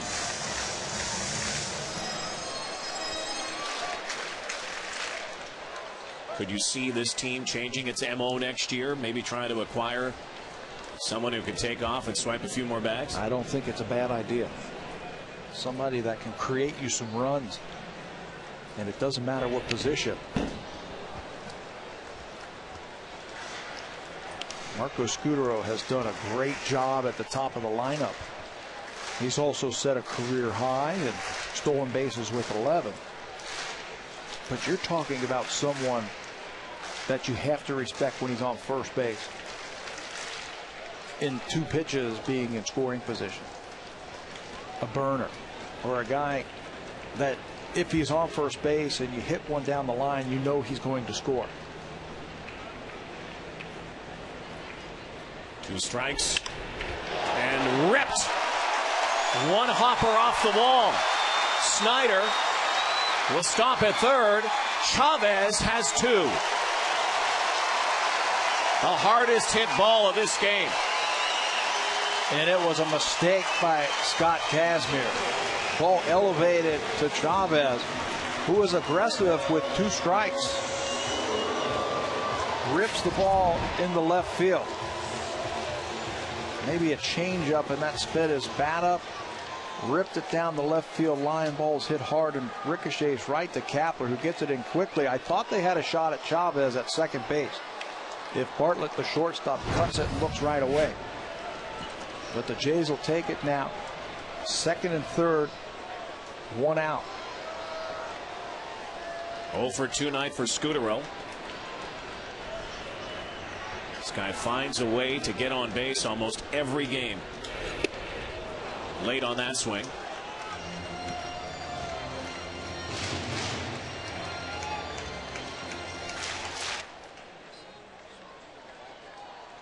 Base hit here, could play 2. I say could play 2 because Chavez not exactly a sprinter at second, so this ball has to be perfectly placed.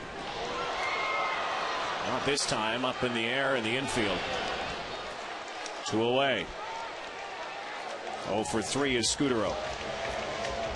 Upset with himself because he knows he swung at a pitch that was a ball. Well, couldn't ask for a better guy to come up in this position with 2 runners in scoring position than Aaron Hill. Here's a look at the swing by Scutaro. Greg Zahn is going to keep that ball right in on his hands. He thinks he can challenge Scutaro with that fastball, and he wins that battle. You were just talking about Chavez at second base, so I watched him.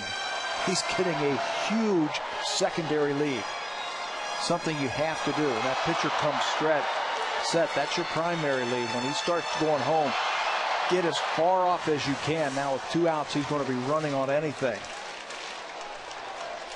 That'll help you score the run. The middle infield for the Rays are playing deep, and they're not even paying attention to Chavez at second. Down low. First pitch is a ball to Aaron Hill. Strikeout, ground out tonight. On a 10-game hit streak. He doesn't care anything about that right now. All he wants to do is cash in these 2 runs.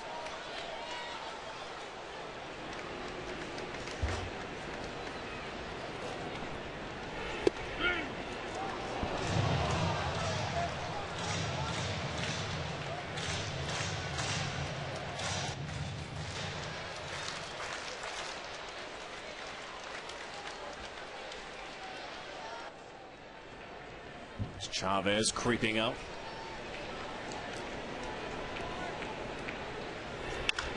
Hill down the line, and it's foul. Right to our favorite ball boy down there. Does a great job. He's a lot of catches. He's made some web gems this year we've seen already. And he's very good at distributing where he puts that souvenir. Make sure nobody gets 2. Yep. Give it to the young kid.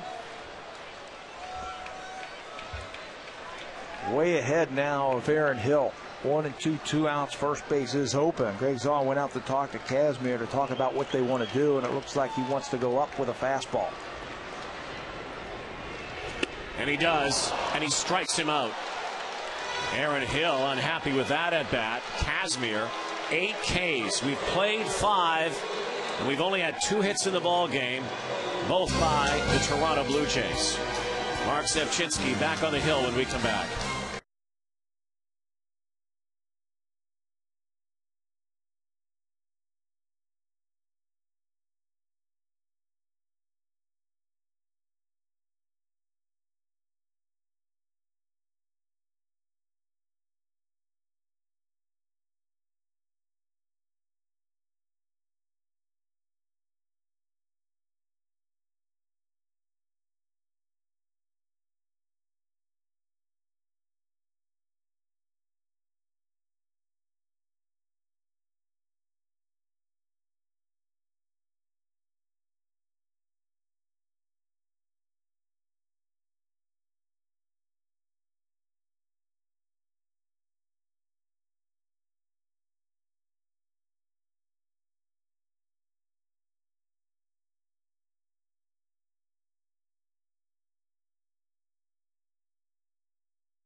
Hard. 30 outs. Am I adding that right? Between them, half of them via the strikeout. Just 2 hits tonight.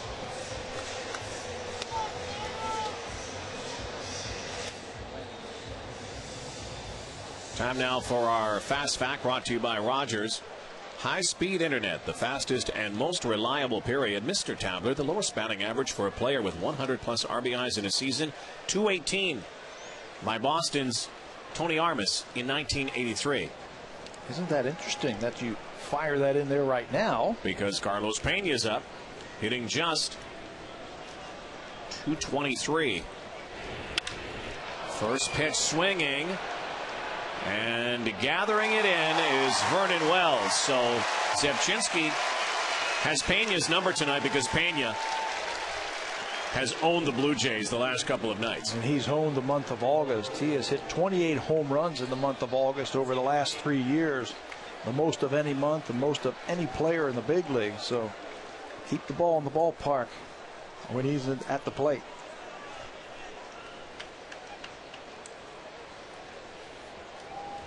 Now Evan Longoria, couple of ground outs.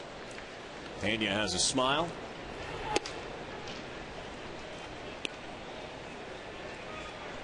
Carlos Pena, more home runs than singles.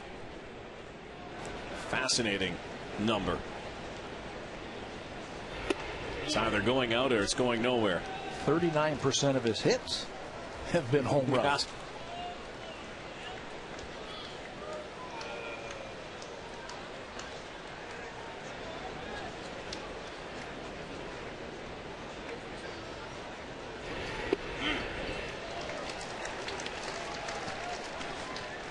Two balls and a strike.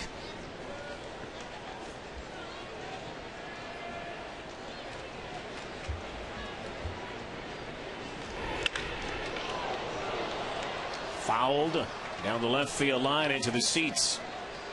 Zebchinski in the last couple of innings, whether it was Brad Arnsberg or his communication with Chavez, has looked a lot different than he did back in the 3rd inning. Bases loaded with 2 outs. After he walked the bases loaded, he got Longoria to hit a ball at the shortstop sharply. He's given up 1 base runner since then. That was another walk to Bartlett. There's the danger zone again, though. That full count shakes off Chavez. What do you think's coming here? The baseball.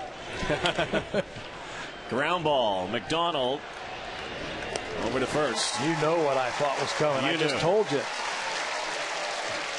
He has thrown some 3-2 breaking balls to get these hitters out and keep them off balance. At some point again, I think he's going to have to mix it up again, because the Ray hitters will go back there and say, okay, 3-2, I'm sitting on a breaking ball.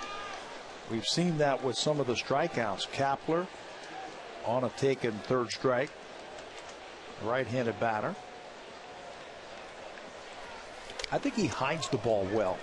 You know, he's got that long, high leg kick, and it looks like he slings the ball towards home plate.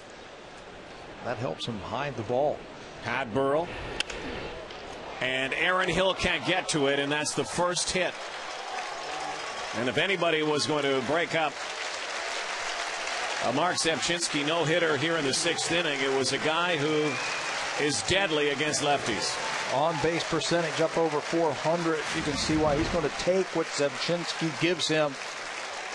Backdoor breaking ball, inside out swing, clean base hit into right field for Tampa's first hit.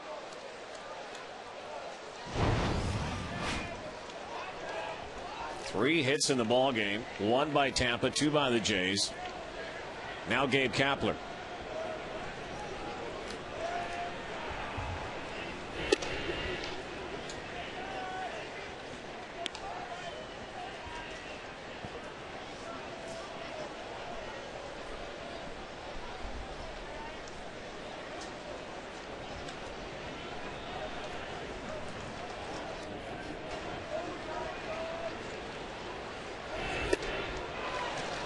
Big cut there. He's had that slider all night long when he's behind in the count. Kapler was sitting on a fastball, and he threw him the deuce.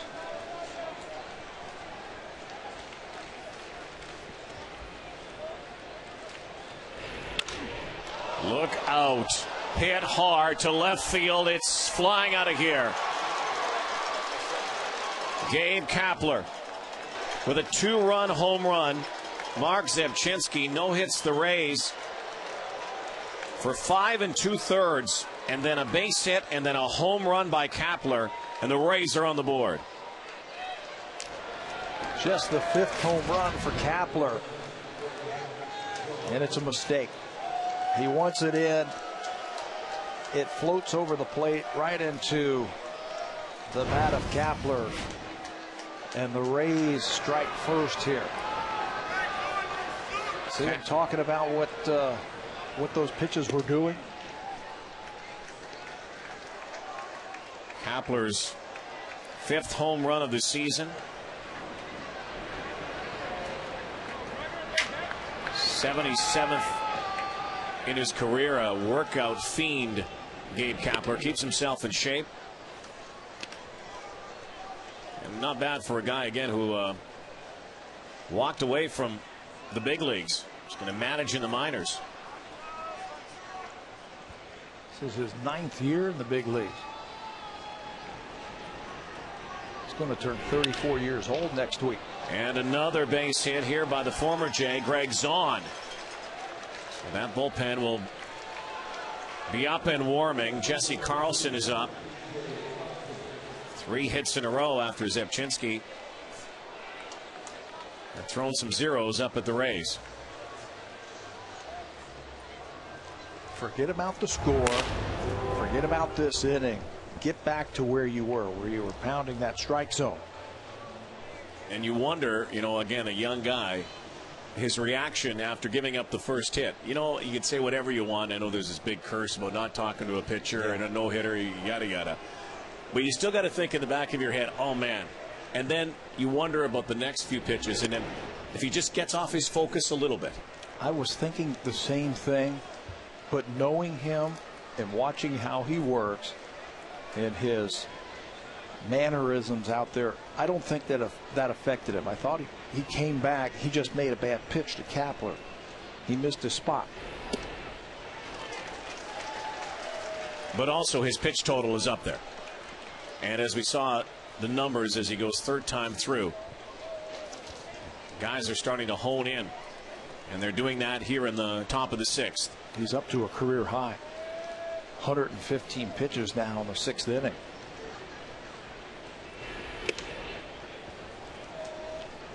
the result of all the strikeouts. Single by Burrell, home run by Kapler, single by Zahn, B.J. Upton. All this has come with 2 away.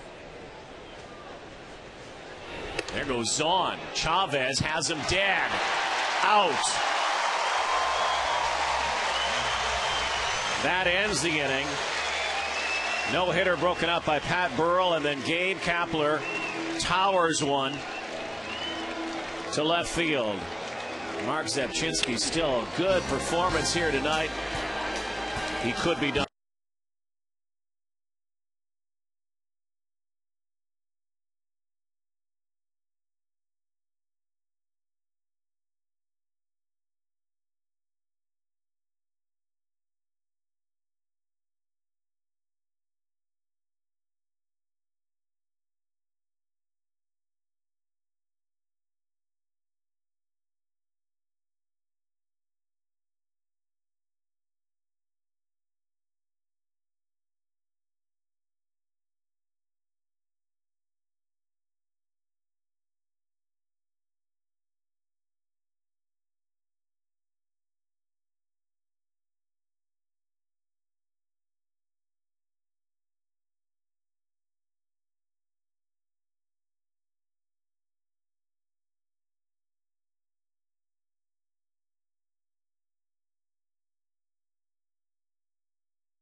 Two-run home run, and he finds himself behind now with the Blue Jays hitting in the 6th inning. Yeah, terrific performance in so many ways. Ran into some trouble back in the 3rd inning, but talk about a learning experience. Mark Zepchinski. Good on him tonight for the Blue Jays. And now the Jays need to put some runs on the board, something they have not been able to do over the last 6 games from the 4th inning onward. Vernon Wells.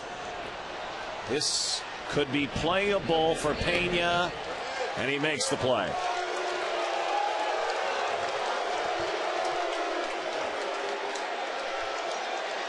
You just mentioned about from the 4th inning on, we looked at the numbers from the All-Star break. These are the offensive numbers for the Blue Jays from innings 1 through 3, 4 through 6, 7th inning on.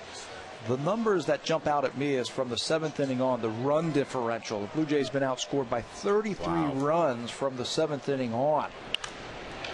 Hit hard but foul, Kevin Millar. Is that because they are running into good and deep bullpens? Is that because they are having trouble against those good bullpens? Is it because they're not hitting home runs late? People are becoming a little bit more cautious.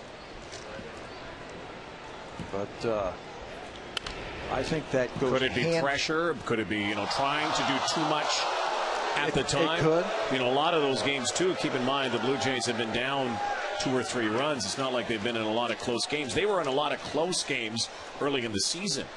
Did not have success in 1-run and 2-run ball games. Here's the 1-2. Trying to nibble is Kazmir on that outside corner. Now 2 balls and 2 strikes. That's what I was going to say about extra inning games. I think that goes hand in hand. That run differential from the 7th inning on. They're 1-8 on the road in extra inning games. Games decided by 1 run this year, 15-22.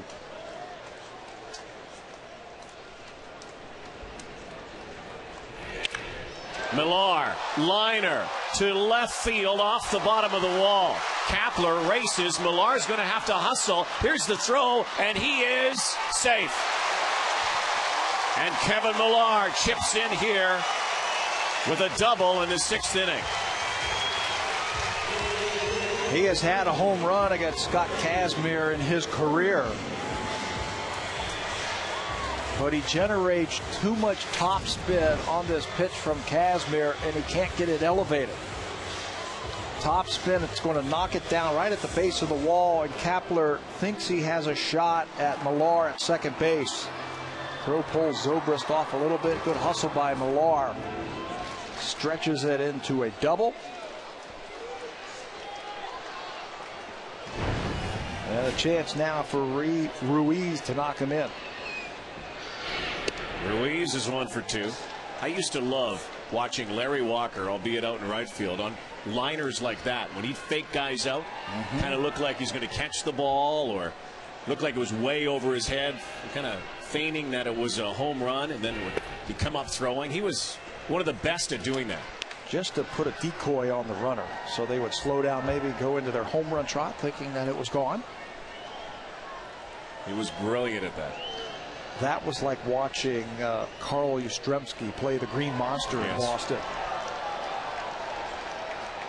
No one better.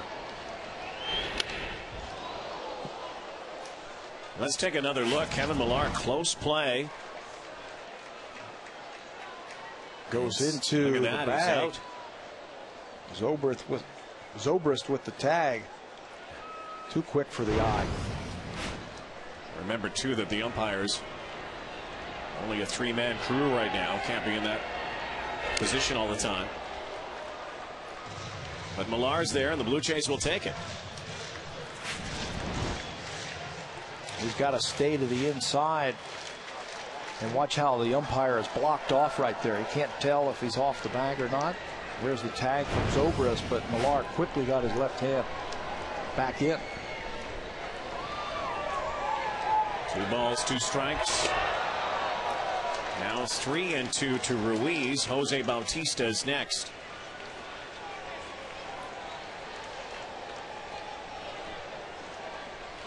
What will Kazmir do here? Will he climb the ladder?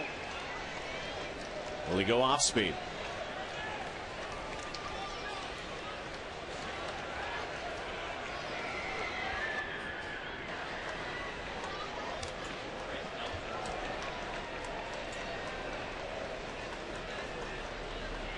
Here's the payoff. Fouled away off of Zahn. Challenges him. Boy, 93. Some heat still here in the bottom of the 6th inning from Kazmir.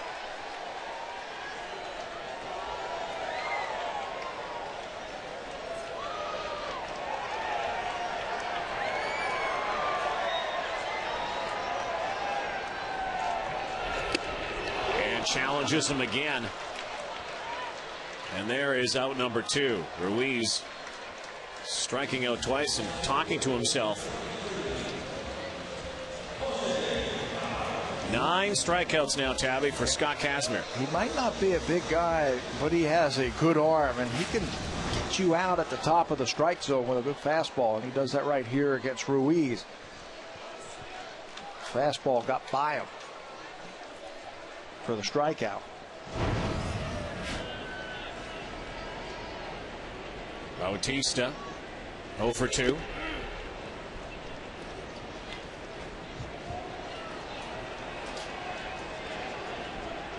Blue Jays' biggest threat came back in the 2nd inning tonight. They had bases full with 1 away. Couldn't bring anybody in. Kazmir has been economical and at times nasty tonight. I think he is reaching his limit, though. Bautista. This will easily score Millar. And Jose Bautista, nobody there at second base, stands there with a double. And the Blue Jays are on the board, down 1. They'll fight you. Bautista's 9th double is going to plate the first run for the Blue Jays here in the 6th inning. A 2-out double. Bautista has no problem handling that pitch, that slider down and in. Really no chance for Longoria to get that ball. And now Snyder has a chance. Snyder has been on base twice tonight. Reached on an error and also was hit by a pitch back in the 5th inning. So his third look at Scott Kazmir.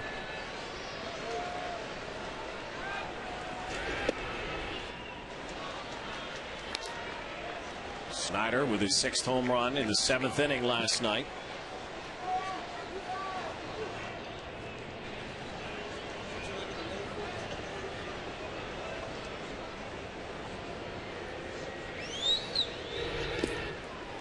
You don't need the big blast right now. Bautista's got some speed. Base hit could tie the ball game. He has that ability to take that fastball that is away from him and drive it to left center field. We'll watch Greg Zahn here to see if they're thinking that they can get him out away. Downstairs. Now evens the count, 2-2. Snyder went fishing. Guessing fastball from Kazmir in a half swing. He's up there in his pitch count too.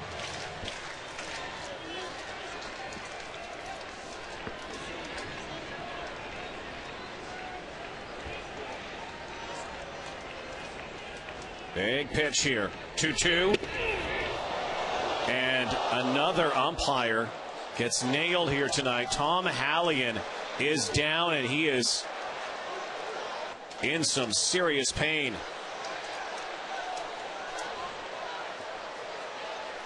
Jerry Crawford already getting hit earlier tonight. Hallion get it on the chest protector. And the head, we're not quite certain.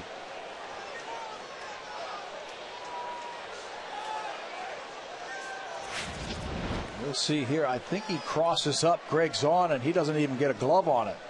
Right in the breadbasket, and down he goes. Zahn was looking for an off-speed pitch, and he zinged a fastball in there, and he didn't even get any glove on it.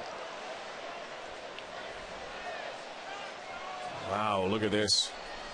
Hallion taking the complete force of that pitch. Topples.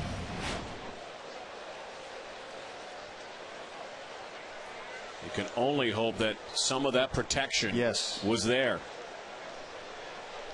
They're going to call for some assistance here.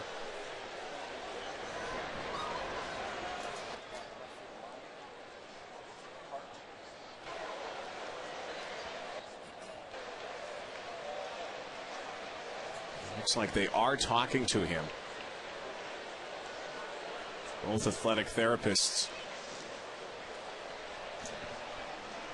And that is his hand up. That's a good sign. Yeah.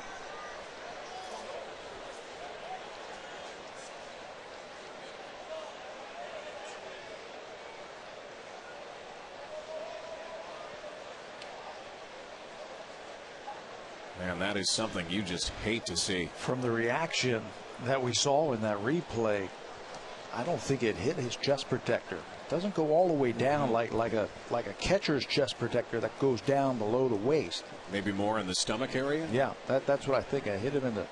Because he was coming up. See where he is here? I can't really see there. Right there.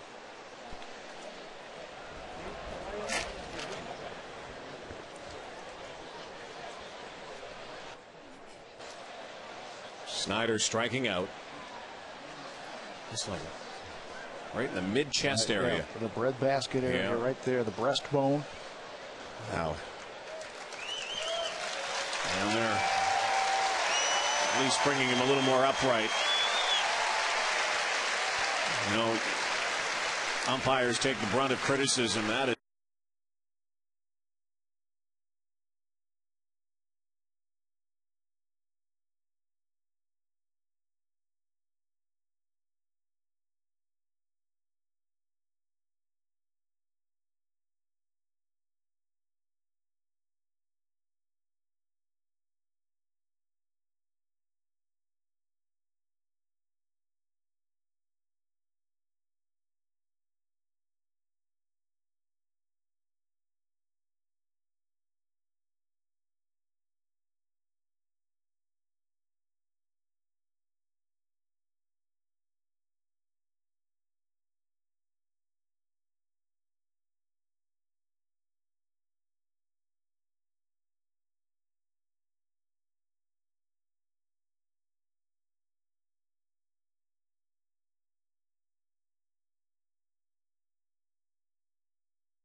The umpires. It looked like Jerry Crawford was saying that he might be coming back into the game.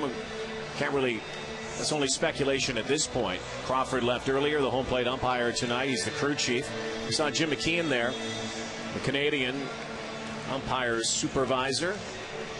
And McKeon serves as a liaison between Major League Baseball and the Major League umpires. He was here.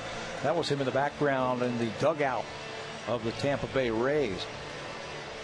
So a delay here. 6 innings complete. 2-1 games. So different than the last 2 nights. And, no sense in rushing anything here. Let's make sure that, the officials are all right. The umpire is okay.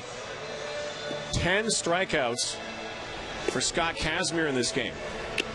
7 for tonight's starter Mark Zebchinski for the Blue Jays. Kazmir a little bit different, that his power pitches are getting the strikeout. He has only had 2 on called third strikes. His fastball exploding out of his hand tonight. His 10 strikeouts is a season high for Scott Kazmir. He's gotten Ruiz a couple of times. He's gotten Aaron Hill a couple of times, and Vernon Wells, and the last one to Travis Snyder. Got the umpire. Knocks him down. We are still waiting. The field is still clear. And waiting. Jesse Carlson, in the meantime, has picked up a ball and is throwing in the bullpen for the Blue Jays. So we haven't seen him come out. And he will probably be the next pitcher. We will take a break. Cito Gaston. The nod there. Joe Madden. Jays and Rays will continue. We hope when we come back.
Yes.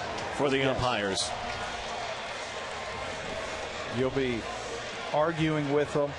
Scott Berry goes down the first baseline. Halligan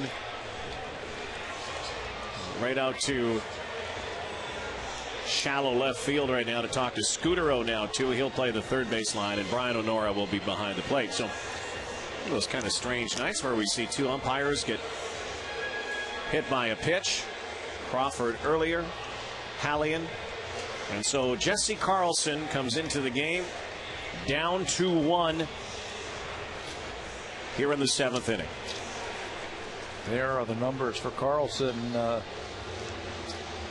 ERA inching up towards 5. 1-5 for Jesse.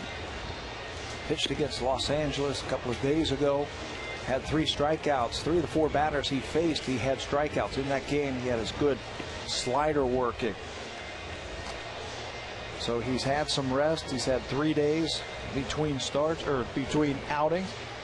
So he'll be well rested. Let's see if he's got that good slider again here in the game against Tampa. So after about a 15-20 minute delay, we are set to resume. Well, the Blue Jays hope that these red-hot Tampa bats over the last couple of nights stay as cold as they have most of this night. Just 3 Ray hits. Won that big home run by Kapler.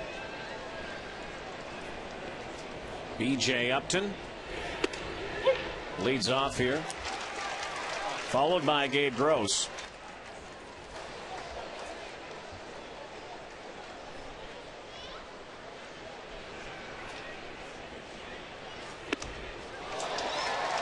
He comes out dealing it.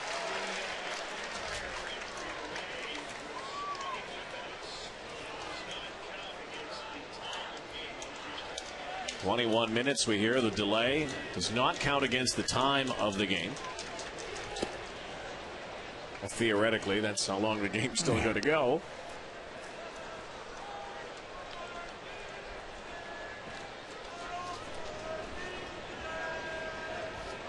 Just a good thing Tom Halligan's okay.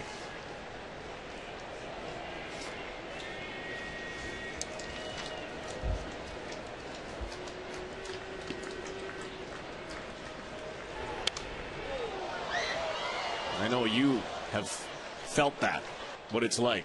Most of us, in fact, nearly all of us who watch and love the game of baseball have never had the experience of being hit by a baseball thrown at that speed. That's what we were talking about, is that ball's just down.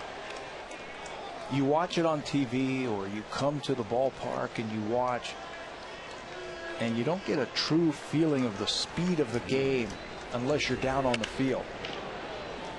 Hit hard by Upton right to Scutero for the first out. After I left the game for a while and I came back, I forgot how fast the game is and how hard guys throw and how fast they run and how the speed of the game is incredible. I mean, you faced one of the guys like Nolan Ryan in that, and, well, you know, nothing against the guys today, but those guys can hump it up consistently. Yeah, Dwight Gooden, Roger Clemens. Gooden. And those guys were bringing it. Now Gross, 2 strikeouts tonight against Zebchinski.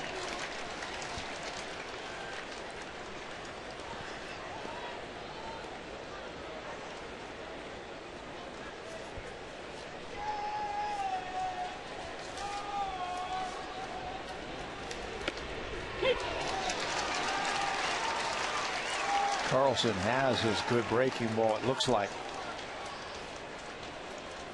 He has come out here and he's just been peppering the strike zone.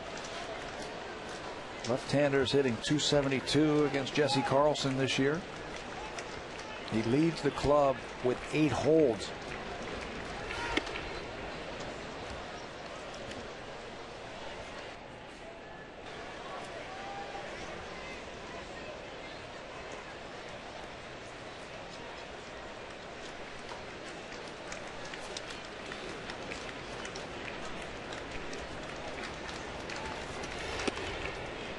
You know, you look at batters' helmets, hard to believe that baseball helmets were not made mandatory until 1958. When they were made mandatory, they didn't have ear flaps. They weren't mandatory with at least one ear flap till 1994. I remember that. As the balls hit on the ground, they used to have like skull caps that you would fit inside the baseball cap. And they had those, remember they had the cloth caps with the zippers that you put plastic in for a while. And then in the 60s and the 70s, it was the helmet without the ear flaps. Then the ear flap was invented.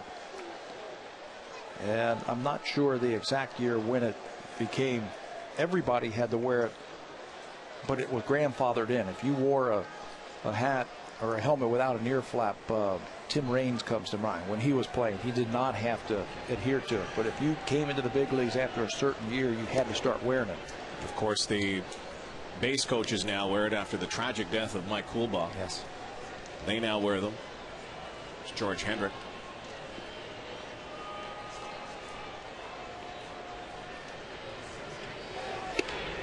You know who developed the Major League helmet? No, I do not. The same man who signed Jackie Robinson, Branch Rickey. He was a general manager in Pittsburgh in 1950, and he was the president of the American Baseball Cap Company. 2 strikes now. Cap? This company developed a helmet fiberglass polyester resin helmet. Same kind of material to use for body armor in the military. And that's how it happened back in the 50s. Ball and 2 strikes.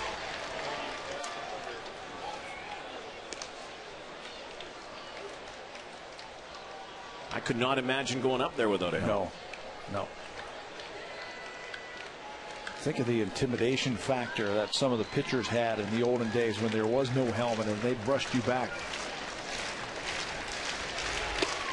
Strike 3. Jesse Carlson comes in and does a job. We head to the stretch here at Rogers Center. Tampa Bay leads 2-1. Jesse Carlson gets his man.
Home run. They're trying to make that stand up. Zepchinski had a no-hitter until the 6th inning, a single, then that home run, and slipping clutch for the Blue Jays. Just 1 for 9 with runners in scoring position again tonight. Scott Kazler, 10 strikeouts, just 1 walk, 4 hits in his 6th inning, so he will give way now to the bullpen for Tampa, which is 2nd in the American League in earned run average, and Russ Springer is going to come out. The right-hander, the veteran who's been around a long time, gets the first call. John McDonald and Raul Chavez, followed by Marco Scutaro. Blue Jays have to solve this late inning puzzle they have offensively. The drought. It's been starting in this inning. We showed that last inning. From the 7th inning on, they've been outscored by 33 runs since the All-Star break.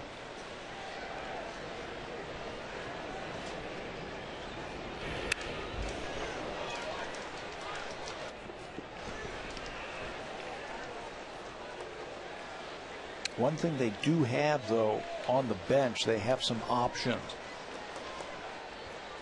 The only problem with that is, Adam Lynn didn't get to start tonight because of the left-hander, nor did Lyle Overbay. The problem with that is Joe Madden has those left-hander, 3 of them down in his bullpen.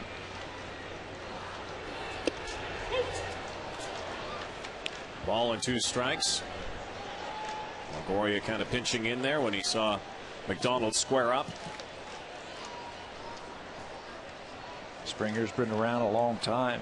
17th big league season, 40 years old. This is his 9th team, the Rays. Did he go? No.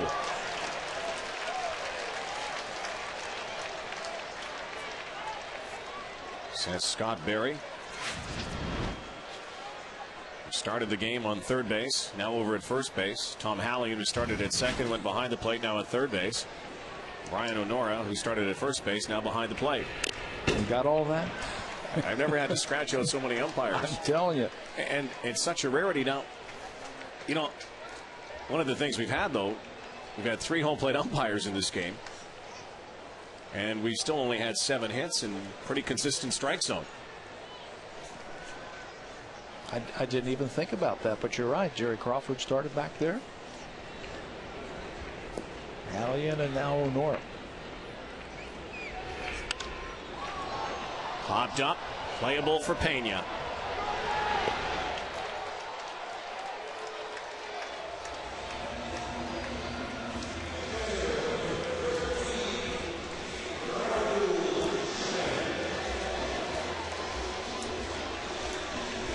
Talked with Carlos Pena in the locker room before tonight's game. Very emotional, Carlos Pena. Talked about Greg Montalbano. You were with us last night. Former teammate of his at Northeastern University, recently lost a battle with cancer. Passed away last Friday. Funeral was yesterday. Raul Chavez, first pitch swinging. He has the initials on his cap. So does Kevin Youkilis, who played with Montalbano, a Boston Red Sox prospect in the minors. Carlos Pena felt terrible that he couldn't be at the funeral yesterday, but he really said that, I really felt like I had his spirit with me over the last couple of nights, and it showed. 3 home runs in 2 nights.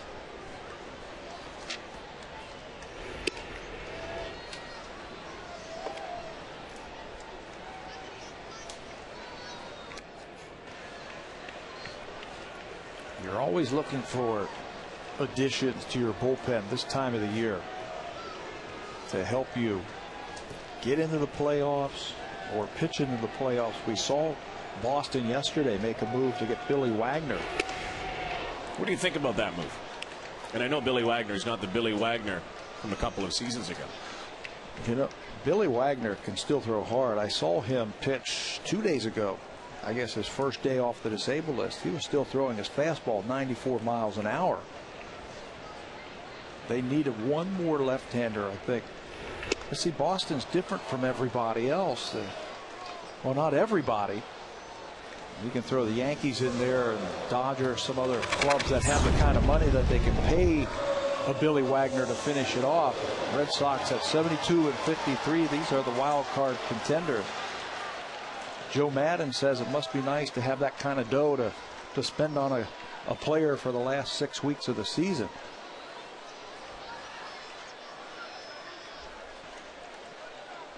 When you are a small market club without the resources of a Yankees or Red Sox or Dodgers, Cubs, you have to make smart baseball moves. And Tampa Bay Rays picked up Springer from the Oakland Athletics. They got him off of waivers back on August the 8th.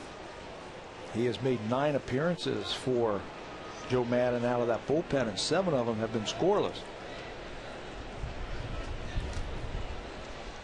Two away here in the bottom of the seventh in a 2-1 game. Outside pitch to Marco Scutaro.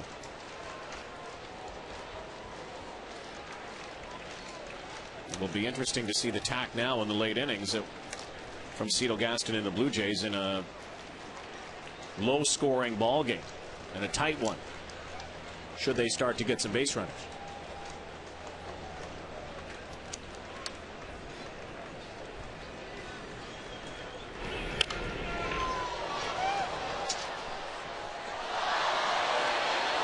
When you have 8 players in the bullpen, like the Jays do and like the Rays do, you can counter moves from the other manager. Looking for outs right now. How are we going to get 7 outs to win this game? That's what Joe Madden is thinking about right now. He's thinking about Millar coming up if they pinch hit for him. Who does he have ready?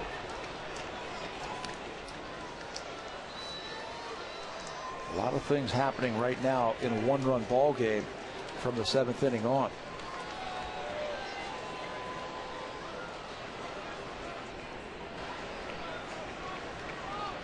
Four Toronto hits tonight. The only RBI supplied by Jose Bautista back in the 6th inning. A couple of doubles in that inning from Bautista and Millar.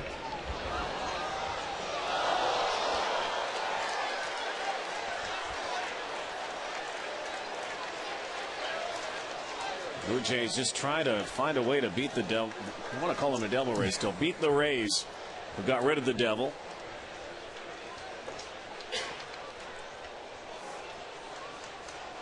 (11-3) against Toronto.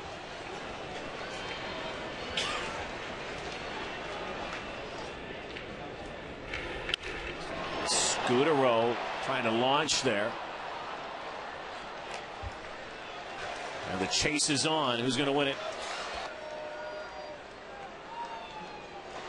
You know, you talk about the Jays trying to beat the Rays. They're trying to keep up with everybody else in the American League East. And that's the biggest trouble right there this year. Combined with interleague play, that record and the interleague play record, one of the reasons why they're 57-67. They have not played well against Boston. 32-20 is Boston. Toronto 16-34. They have not played well against Boston, New York, or Tampa.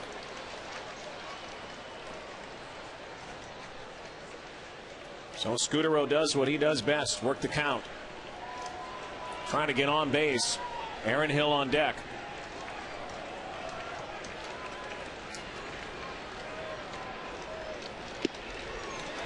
And he'll go to first base. Brings up Hill, who is hitless tonight. A couple of strikeouts, but Aaron Hill's likely happy to see the last of Scott Kazmir.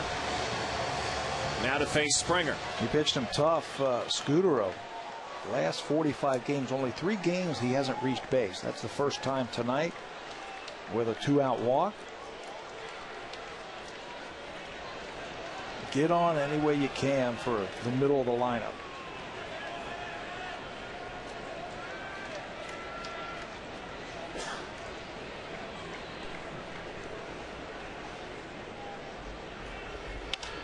First pitch straight up in the air. Should be out number 3. It is. 7 innings complete now at Rogers Center. Still a 1-run game in favor of the visitors.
Nights for Scott Downs. When you come off the DL, got to know if you can be there in back-to-back nights. Cito used him last night, an inning, just a scratch hit. Back at it here tonight. Here are the numbers: 9 saves, 9 for 12 in saves this year for Downs. Good control. He'll use his breaking ball when he's behind. Paint his fastball. Jays have had to use a few closers this year. They have saves from Scott Downs, Frazier, B.J. Ryan, Jeremy Accardo, and Casey Jansen. 5 players have gotten saves for the Jays this year.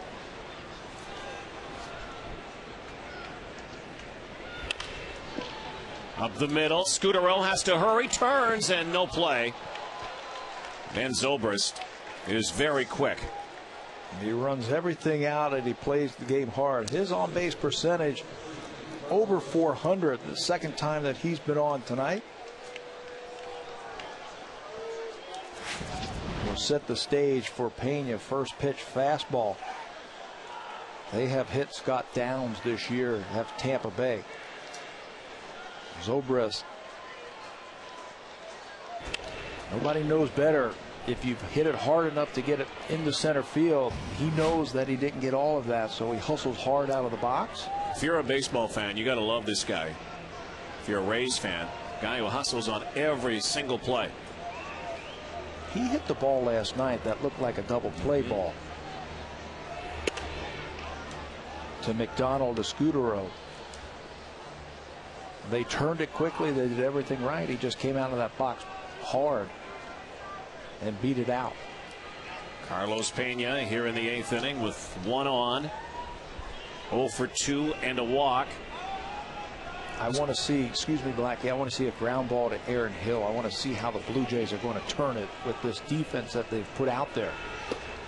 Marco Scutaro is standing on the first base side of second. If there's a ground ball to Hill, I bet you it's Scutaro who's going to cover.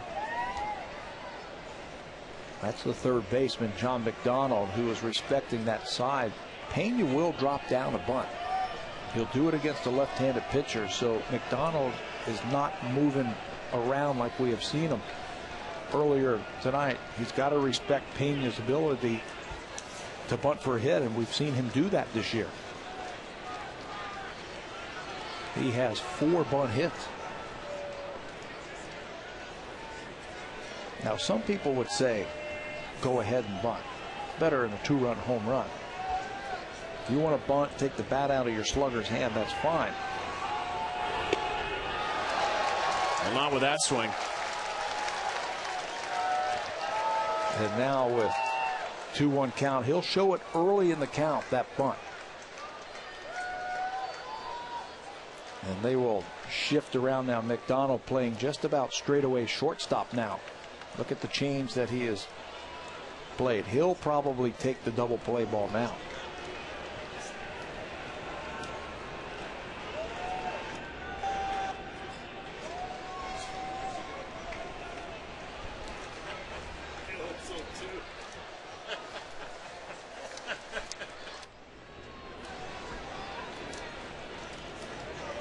Aaron Hill kind of like shallow right center, right behind Zobrist.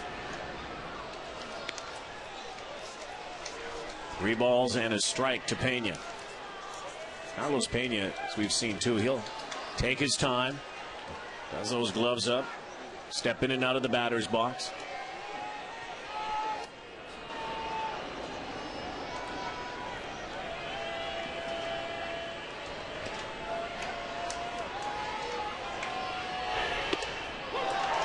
There's strike 2.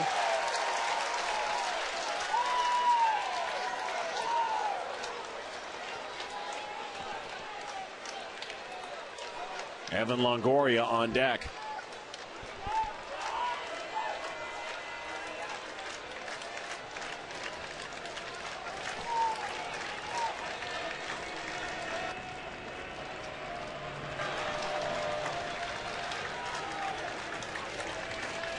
Big pitch here. Breaking pitch. Foul tipped.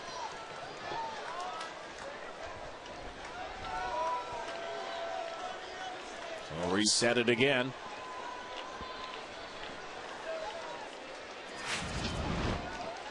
Doesn't matter what the count is. Scott Downs can throw that breaking ball at any time. Gets the check swing from Pena. Completely crossed him up. Pena was lucky to get a piece. And he misses way inside. So now 2 on, a runner in scoring position. And here comes Evan Longoria.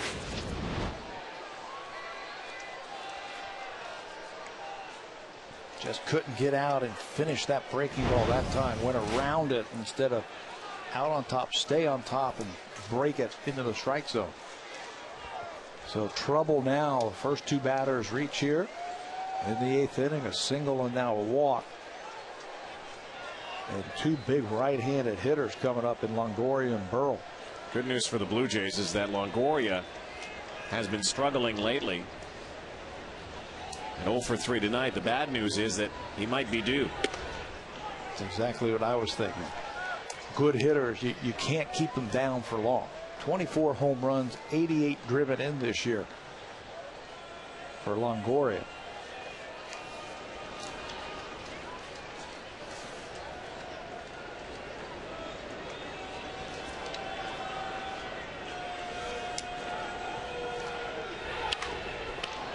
Downs, Hill, Millar.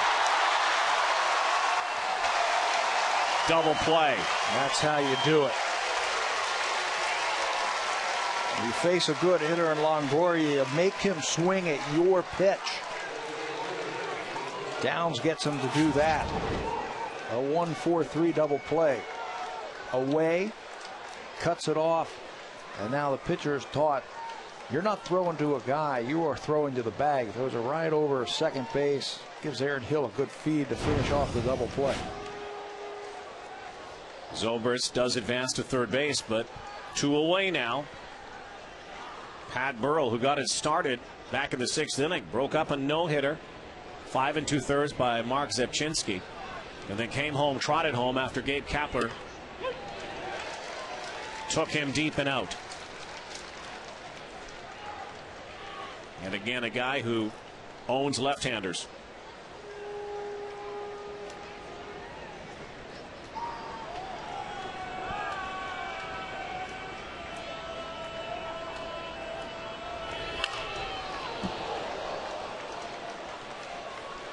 Boy, and if the Tampa Bay Rays can find a way to get to that postseason, how valuable could a Pat Burrell be? A guy they didn't have last year. That right-handed threat to go along with Longoria. That home run threat in the middle of the lineup. They've got plenty of speed. They just added another run producer in the offseason. Spoils the 0-2. That young baseball fan will go home with the baseball. Make the catch. Oh, there you go. That's why you bring your glove. Nice. Nice. Got an autograph there today, too. Way to go.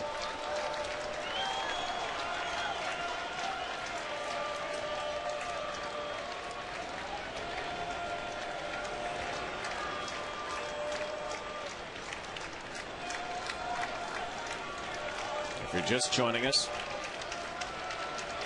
Rays led 2-0 in the 6th. Jays responded with 1. That's where we're at in the 8th.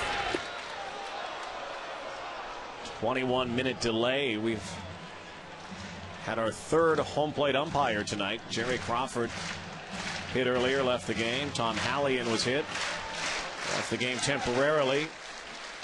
Brian Honora behind the plate.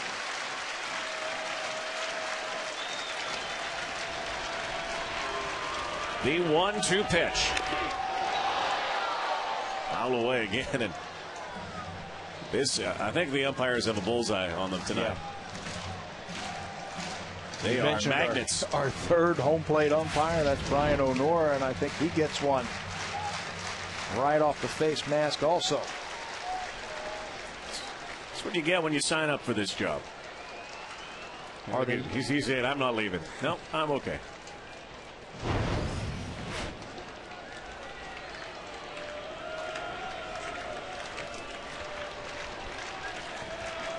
A lot of foul balls here by Burrell at this time in the game. And he strikes him out. So Scott Downs gives up a base hit and a walk, but that's it. Double play, and then the big strikeout to a swinging Pat Burrell. The Blue Jays 1 down to the bottom of the 8th.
Tomorrow, quarterfinals in women's volleyball.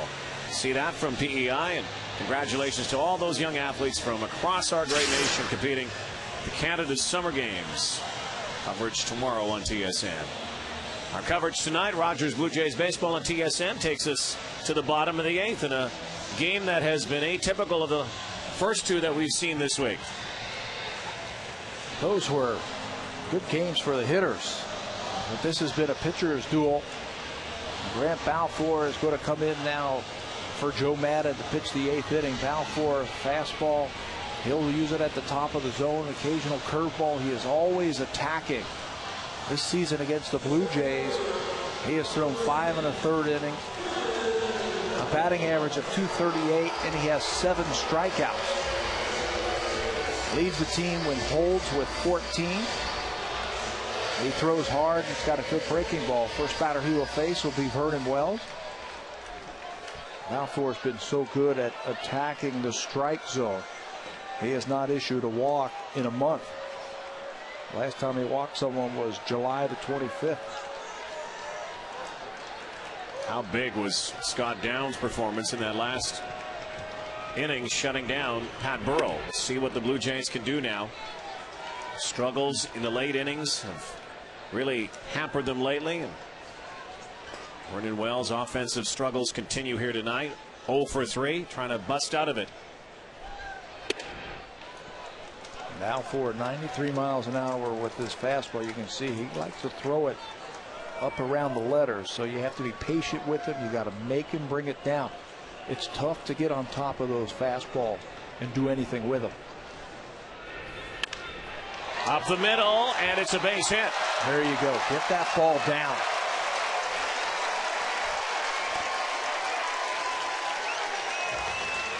Leadoff guy is on here in the bottom of the 8th. 2-0 fastball. Room service. Fastball. Get it down. Wells bangs it back through the middle. Here's Kevin Millar batting cleanup. Zahn will go out and chat with Balfour. Pena and Vernon Wells share some thoughts. It's Millar and then Randy Ruiz here. Again, Cito Gaston has options on the bench tonight, but in the bullpen for Tampa, they have some lefties, and they've got a lefty up right now. Now let's see if one of the great characters in the game, Kevin Millar, got things going in the 6th with a double.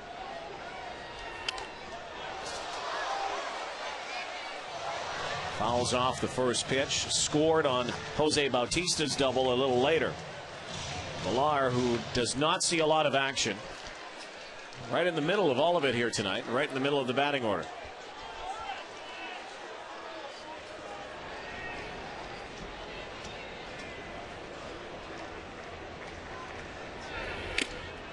Balfour throws a lot of fastballs.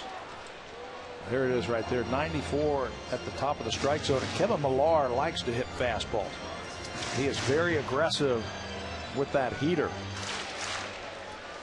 Balfour will probably stay up there now with 2 strikes.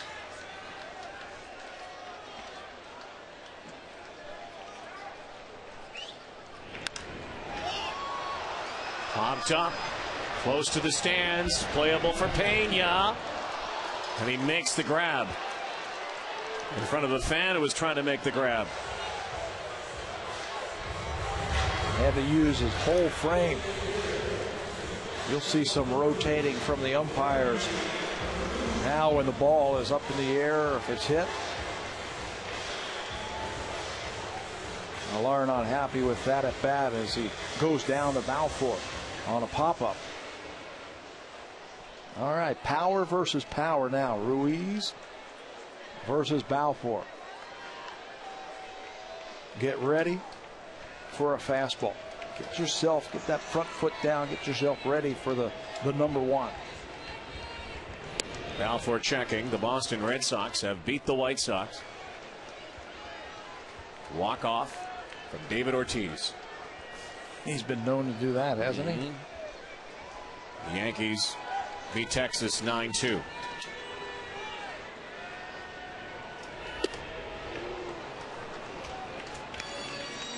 Power plus here. Balfour against Ruiz. Ruiz 1 for 3 tonight with a couple of Ks. Those at the hands of Kazmir. So the Rays scoreboard watching. That's what you start doing in late August. They'll find that they've lost a half a game with that Red Sox win.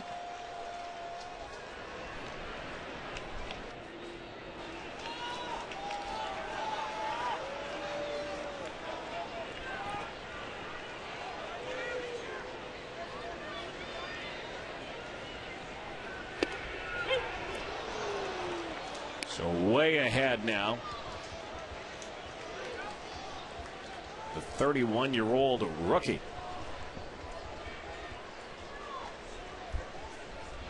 I think he's going to stay right with his bread and butter, that good fastball. He does.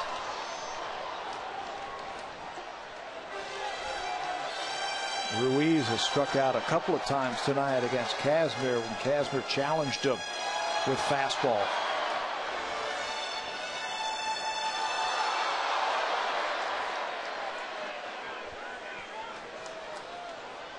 With some speed at first base at Vernon Wells, they might want to stay with that fastball. Give Greg Zahn a chance to throw him out if he decides to steal. Doesn't matter. Ruiz down on strike. Zahn hangs on. I didn't think they would try and steal with Millar up because he has the ability to hit a home run. So does Ruiz. Now, though, with 2 outs, he might see a little bit more aggressive tactic from Wells. Bautista drove in a run his last time up with a double.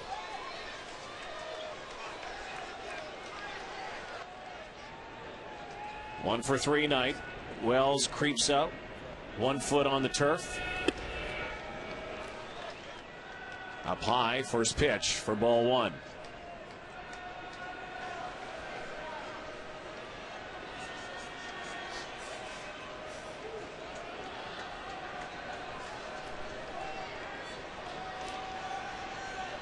Vernon Wells inching off and glancing quickly at Zahn. Maybe he can steal a sign from him. 14 stolen bases for Wells this season. Has been caught 3 times.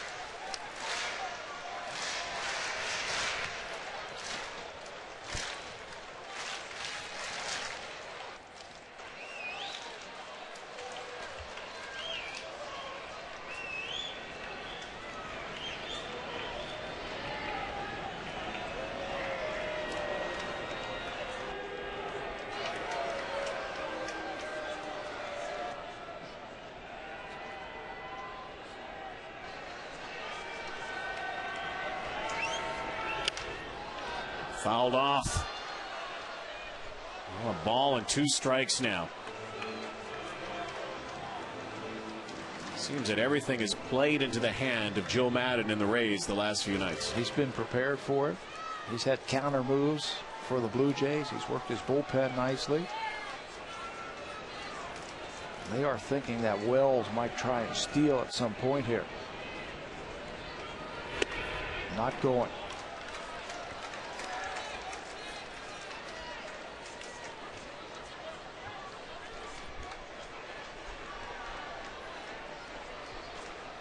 Two balls and 2 strikes. 2 away, tying run at first base.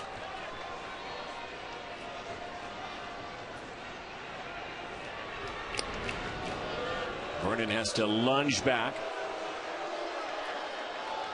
That's just one of those show me pickoff attempts. Hey, I know you're over there. I haven't forgotten about you. Wells does a good job of stealing off of timed counts from pitchers. 1001, boom, they go to home plate. Balfour now. Yeah, Balfour's done a good job of mixing that up and throwing over there. 3-2, 2 outs. Wells will be off. Pena's going to hold him on still, though. Keep him as close as you can to that bag. The other way, base hit. Vernon hustles into third base and runners at the corners in Jose Bautista. 2 for 4 night. Blue Jays still breathing here in the 8th. Kazmir's last time up with an RBI double and then shoots the hole to the right side. They elect to hold Wells on. They hold him, and that keeps that right side open, inside out. An easy hit for Bautista, and Wells is going to motor to third base. So first and third, 2 outs. A left-handed hitting Travis Snyder up, and Joe Maddon wants one of his lefties. Grant Balfour is done. Blue Jays may not be done here. The kid is next, Travis.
This is the 7th time that he has pitched against the Blue Jays this season alone. He's got 2 wins and 2 saves.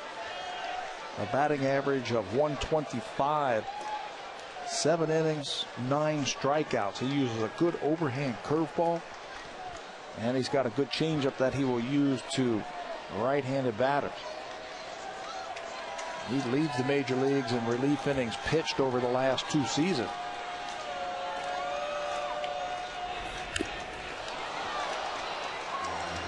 On the hooks, making Snyder chase here. Joe Maddon knows what Travis Snyder did last night in the late innings, a home run. Runners at the corners here. I don't think he's going to get a fastball for a strike unless it's a mistake. Howell gets a lot of his strikeouts with those breaking balls that he has. He's got a couple of them. Good overhand curveball and that changeup. If there is a fastball, it's probably just to set something up or something off the plate. Look how far Zahn is off the plate. Just showing him that fastball.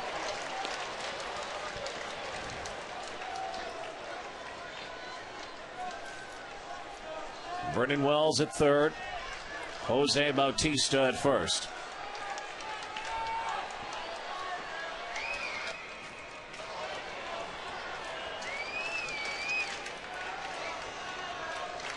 The hook. And gets away. Snyder strikes out. Confirmed at first base. J.P. Howell does the job. We head to the 9th. Still a 1-run game, and Brandon League runs to the mound.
Gabe Kapler, his blast pivotal right now. The 2-run shot down the line, and it is foul.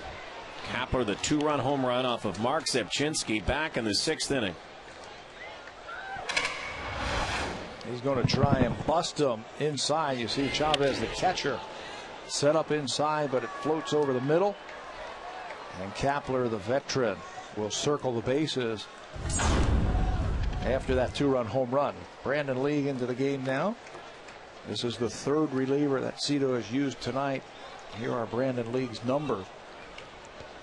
Opponent's hitting .266 off the right-hander, who's had a rough go of it the last few times he's been out there.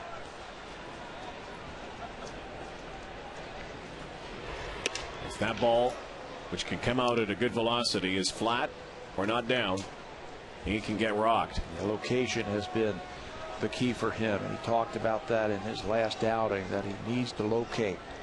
He's got such a great splitter. But if you can't locate it, it doesn't work. It doesn't matter. Great arm, great movement on his fastball.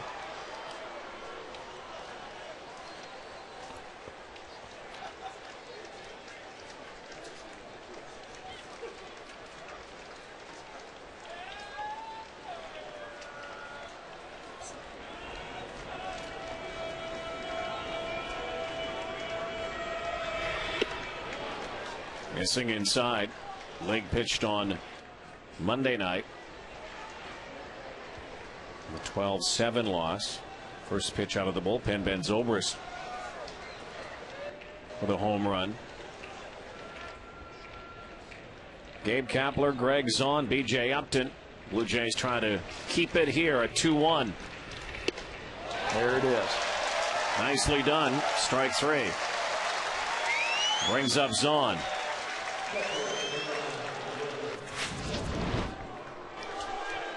There's that split finger grip that Brandon League will use. It's almost like a changeup, but good movement. Takes so much off of it.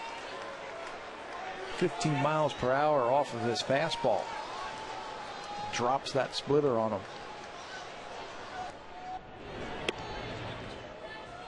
Zahn, base hit in the 6th inning, was caught stealing. Greg Zahn does not steal very often. Only a couple of stolen bases over his last 3 or 4 seasons. So he was nabbed by Chavez. That ended the threat in the 6th. Rays trying to keep pace with Boston. Red Sox magic again in Fenway tonight. Big Papi. 2 home runs in the game and a walk-off home run to win it. They beat the White Sox. Blue Jays heading to Boston on the weekend. Zahn, bat was cracked, but he's got a base hit. He touched Brandon Lee for a home run down in Tampa. 2-0. He sits on fastball. Now this is the home run. Walk-off variety at the Trop. That feels good when you come to a new team and you help out with a W. Zahn ripped the ball right there. 2-0 fastball down and in, and he turns on it for the base hit. B.J. Upton now. There's 2 guys over there at first base that can chat it up. Hey? They have to be 1 and 2. Yeah. Chatty Cathy. They are not going to stop talking. 2 big, important pieces in clubhouses through the years. Greg Zahn won a world championship in Florida. Kevin Millar winning one in Boston.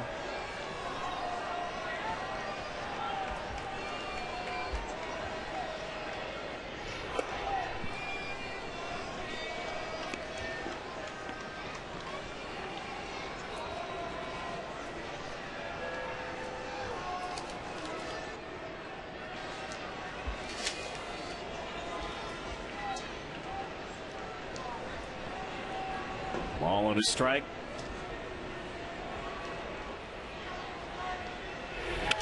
And if you know those 2 guys, there's a lot of sarcasm in what they say. They like to buzz teammates. I just like talking to him. You'll see Millar on the bench and you chat with him very briefly. Right. Zahn, he's always got something going. They've been around, both of them. Seen a lot in this game. Played for a lot of teams. Yes. Won world's championships, like you said. Know how to play the game.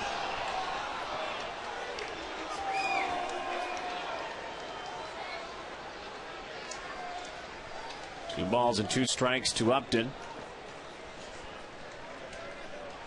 With 1 away, Brandon League has to stop this threat here in the 9th. Due up for the Blue Jays, John McDonald, Raul Chavez, Marco Scutaro. And crowd wants A third strike call. So does Brandon League. They're not getting it. Now it works to a full count. Yeah, it was inside to Upton. You can see from the replay, Chavez has to reach over. That ball clearly off the plate. Credit the umpires again. We're into our third home plate umpire tonight. They've done a really good job with the consistency of that strike zone tonight. So now the payoff. Gets past McDonald into left field. Zahn, some important insurance for J.P. Howell, sitting over at second base now with just one away and two on. You're right. They just seem to keep coming after you. Scratching out hits, playing hard. Upton joins the hit club now with that base hit. Nobody throwing in the bullpen for the Jays, so this is on Brandon League right here to get his team back in the dugout.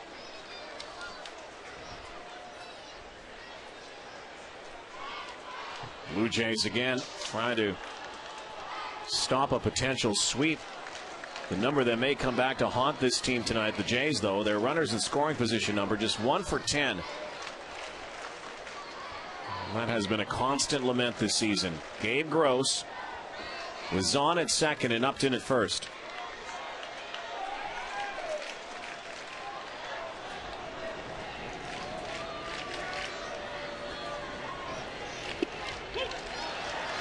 Don't forget Sports Center coming up after the ball game.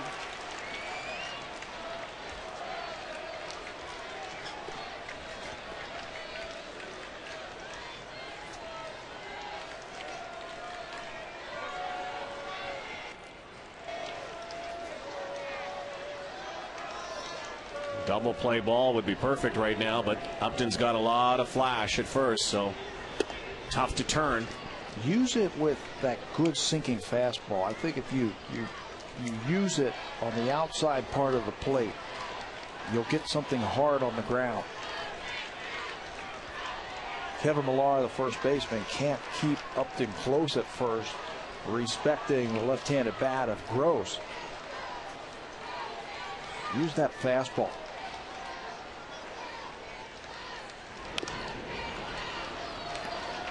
Ahead of him now.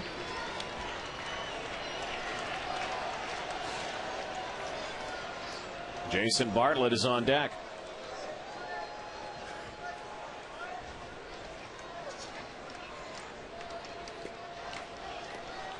He's got sinking action on that fastball. I haven't seen him throw it inside the left-handers much this year. With that 94, 95 and movement, maybe he could freeze some of those left-handers like we've seen Halladay do. Or if he's set up, you can do it. Goes inside. Chavez trying to get Zahn napping at second, does not, but that's 2 outs now.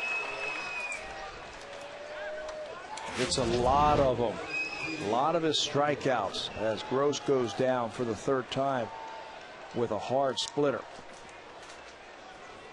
The action on that pitch.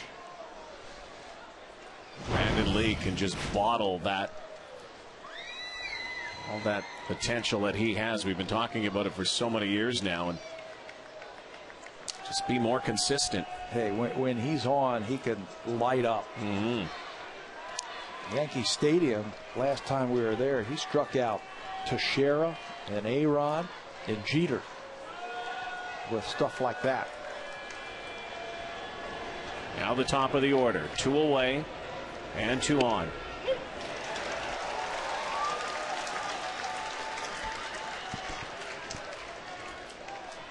Bartlett 0 for 2 with a couple of walks and a stolen base here tonight.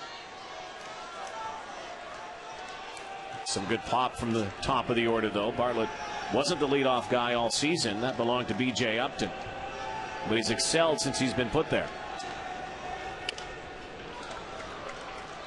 He has hit about 360 since they moved him to the leadoff spot.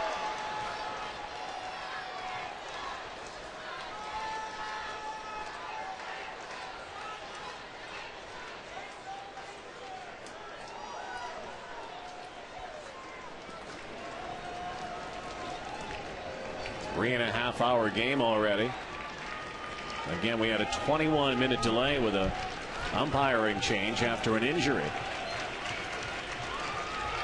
And what a pitch to get Bartlett, who thought Chavez lost it. He was running back to the dugout. He was on tonight, Brandon League. Look at this. Killer, strike 3. So now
produced or retransmitted in any form. And the counts and descriptions of this game may not be disseminated without the express written consent of Rogers Blue Jays Baseball Partnership. Here we go. Bottom of the 9th. John McDonald. And then Rod Barajas in the on-deck circle will bat for Raul Chavez against the left-handed closer, J.P. Howell. Johnny Mack 0 for 3 tonight. Trying to get it started here. Yeah, any way you can. A walk, a hit. He has been known to drop down a bunt. So Evan Longoria and Carlos Pena, the corner infielders, are way in.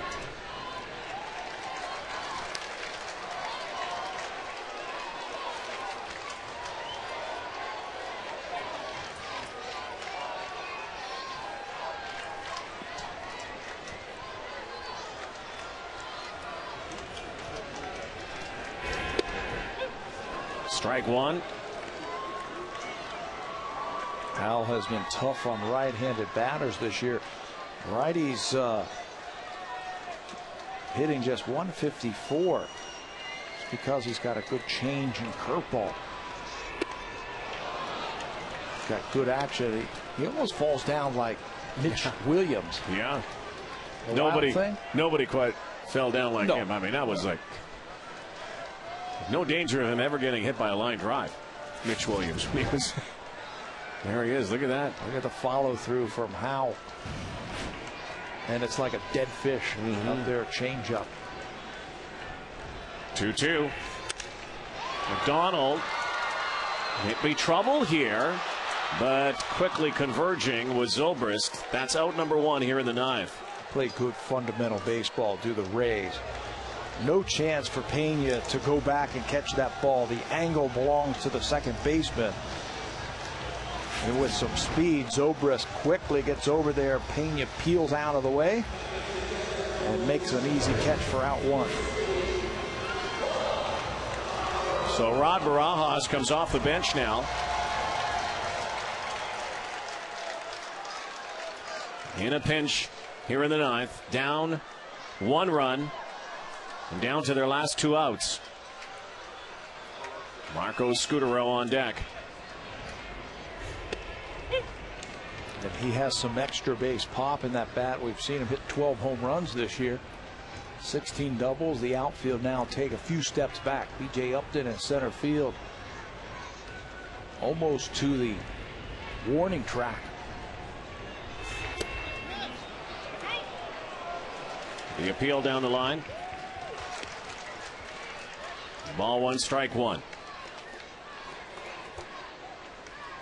Barajas added some drama on Monday night. Grand slam home run, fourth of his career. This is hit high and hard, and this is gone. It's a home run for Barajas. And we are tied.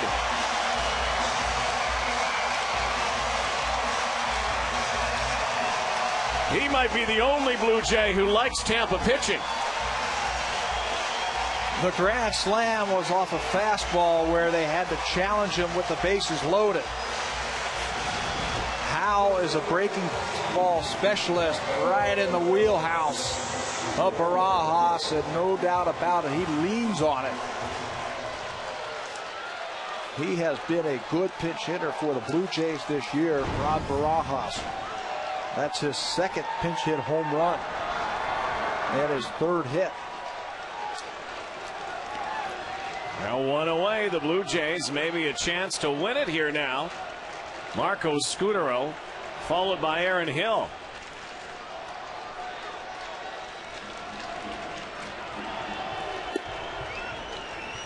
Jays have been flat this week against these Rays, albeit for a lead that they had after the Barajas home run against Roy Halladay. The Rays owned the Jays. Beat up on Halladay after that. Barajas, the grand slam, gave the Jays the lead. Halladay gave the lead up. Carlos Pena hit a home run. And their offense really hasn't been able to get it in gear. Now 3-0, and the potential winning run a ball away from going to first base. And guess what? There he goes. 2 straight walks for Scutaro. Jim Hickey, the pitching coach, quickly comes out. He's going to have a word with his closer, who has blown his 7th save now this season. Tampa has done this to the Blue Jays a few times this year. Walk-off hits and demoralizing hits. Pat Burrell had a home run against Brandon Lee. Zobrist got downs when they were at the Tropicana Field. Now Aaron Hill with Scutaro with speed at first. Blue Jays have had 4 walk-off wins. The last coming over a month ago.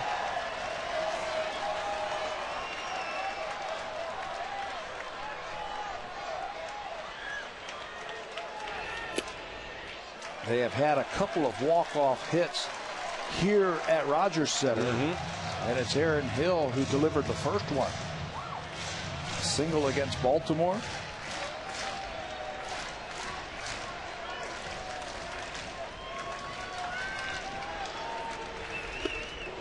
He was looking to end it with that swing right there. Blue Jays, by the way, have had 2 pinch hit home runs this season. First one by Barajas was in Philadelphia, and now here tonight. 3 hits this year as a pinch hitter. Barajas, 2 home runs.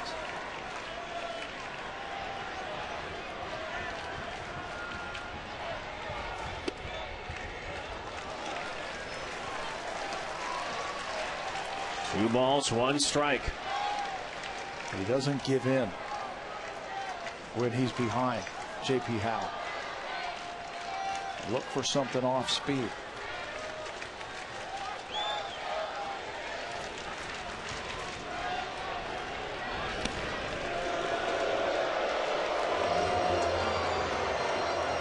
There's the hero tonight for the Jays.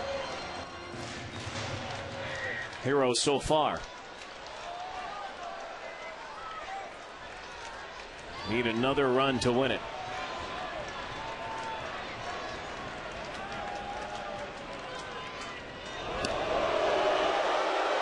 Crowd suddenly into it. They were very quiet for a few innings there. You got to give him something to cheer about.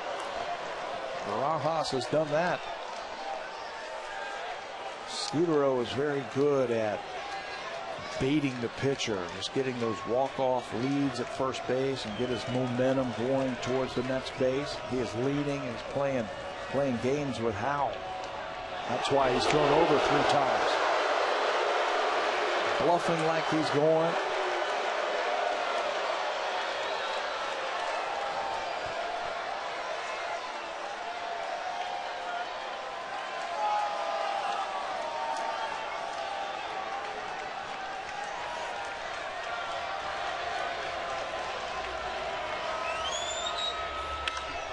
Aaron Hill, sky high. B.J. Upton has it. Scudero tagging and gets to second base. That is just heads-up baseball right there. B.J. Upton leads this team in outfield assists with 6. But Marco Scudero knows that the ball hit by Aaron Hill is not going to get out of the ballpark. It's going to send him to the warning track, so he alertly goes back to first base, tags up, and there's no chance to get him at second base. So now a single by Wells will win it. Vernon with a base hit in his last at bat. 1 for 4 night.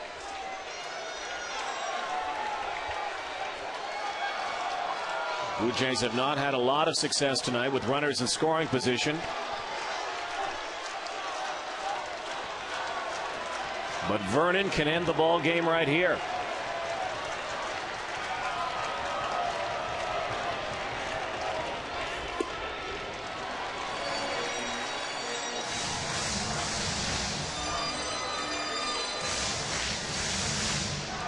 Infield is deep. Trying to knock anything down. They don't want that ball to make it to the outfield.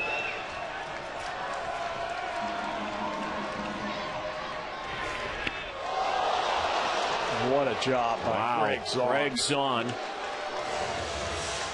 He knows what pitch is coming, so he can anticipate a ball that looked like a changeup from Howell. With the ball bouncing that far out in home plate, you have no idea where it's going to bounce. You just try and just get your chest protector on it. And he blocks it, keeps it in front of him.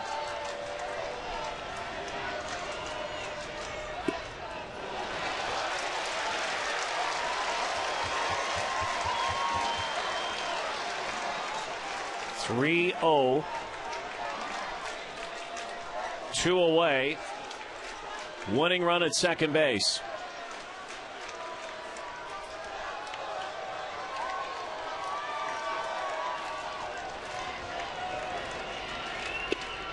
Taken all the way.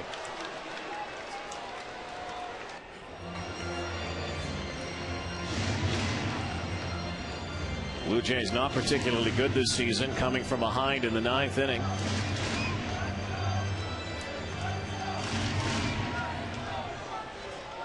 Extra innings have been tough. 1-run games, it's been tough.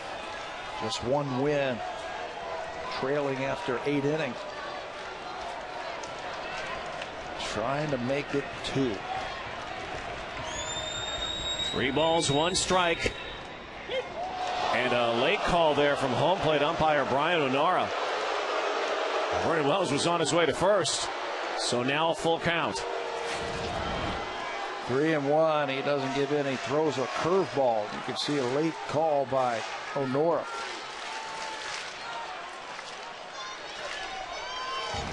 You want to win it anyway. You don't want to walk. You want to win it right here.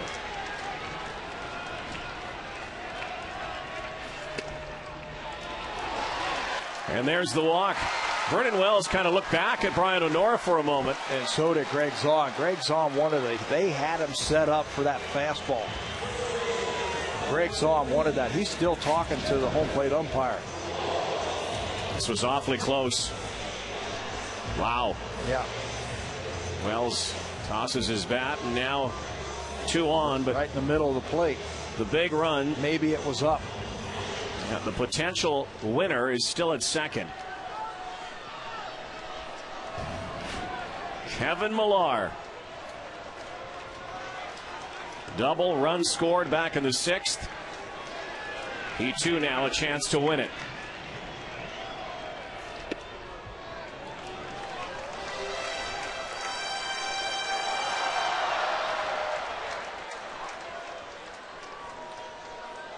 Howell obviously is not getting that pitch.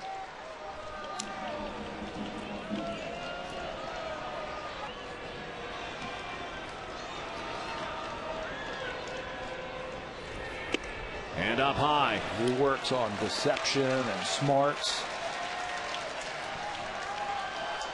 He leads the majors in wins as a reliever also in the last 2 years with 12. Leads all lefties in strikeouts over the last couple of years. And he does it with smarts, moving that ball around. Howell checks Scutaro, trying to keep him close.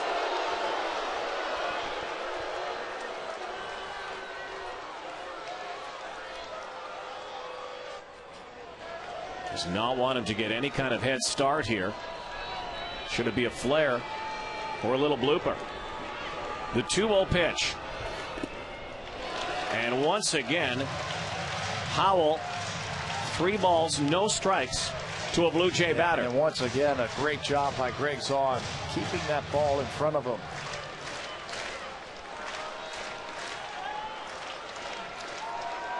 The big guy next, if needed.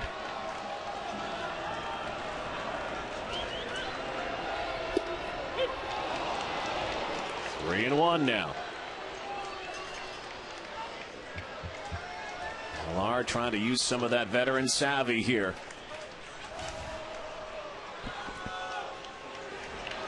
If he does, look off speed.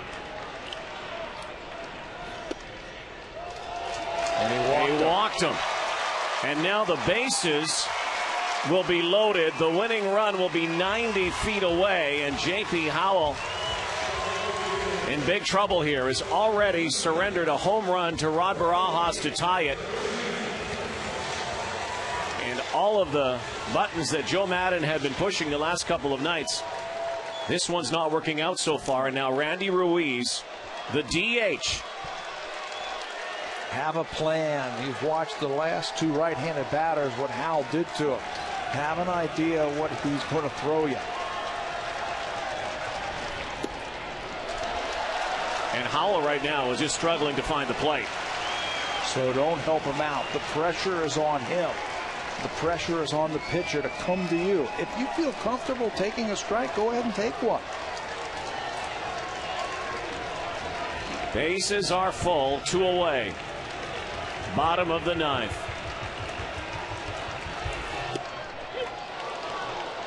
And it looked like Ruiz's plan was he was going to take a strike. 33 pitches to get 3 outs.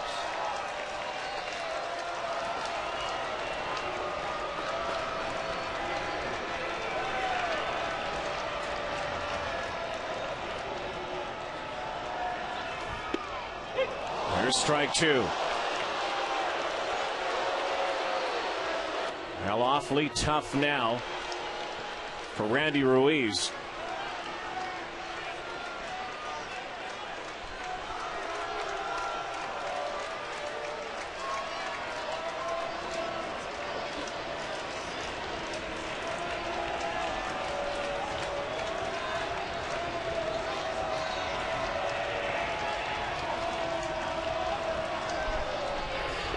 In the dirt, and Scutaro scores. Ball game over, and the Blue Jays win it in the bottom of the 9th. Three's a charm in this inning on balls in the dirt from J.P. Howell.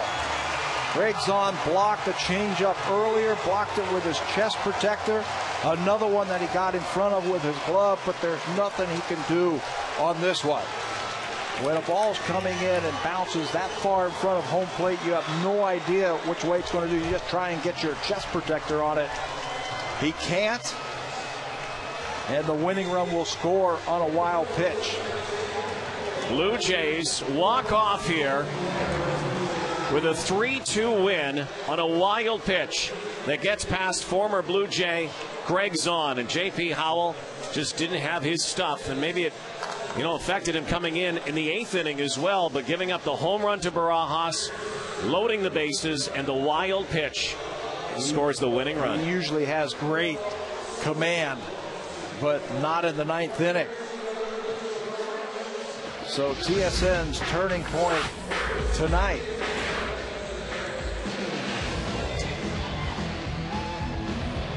Here it is. Just happened. Zahn tries to block it. It goes off of his shin guard straight up in the air. When you are struggling for victories, you'll take them any way you can get them.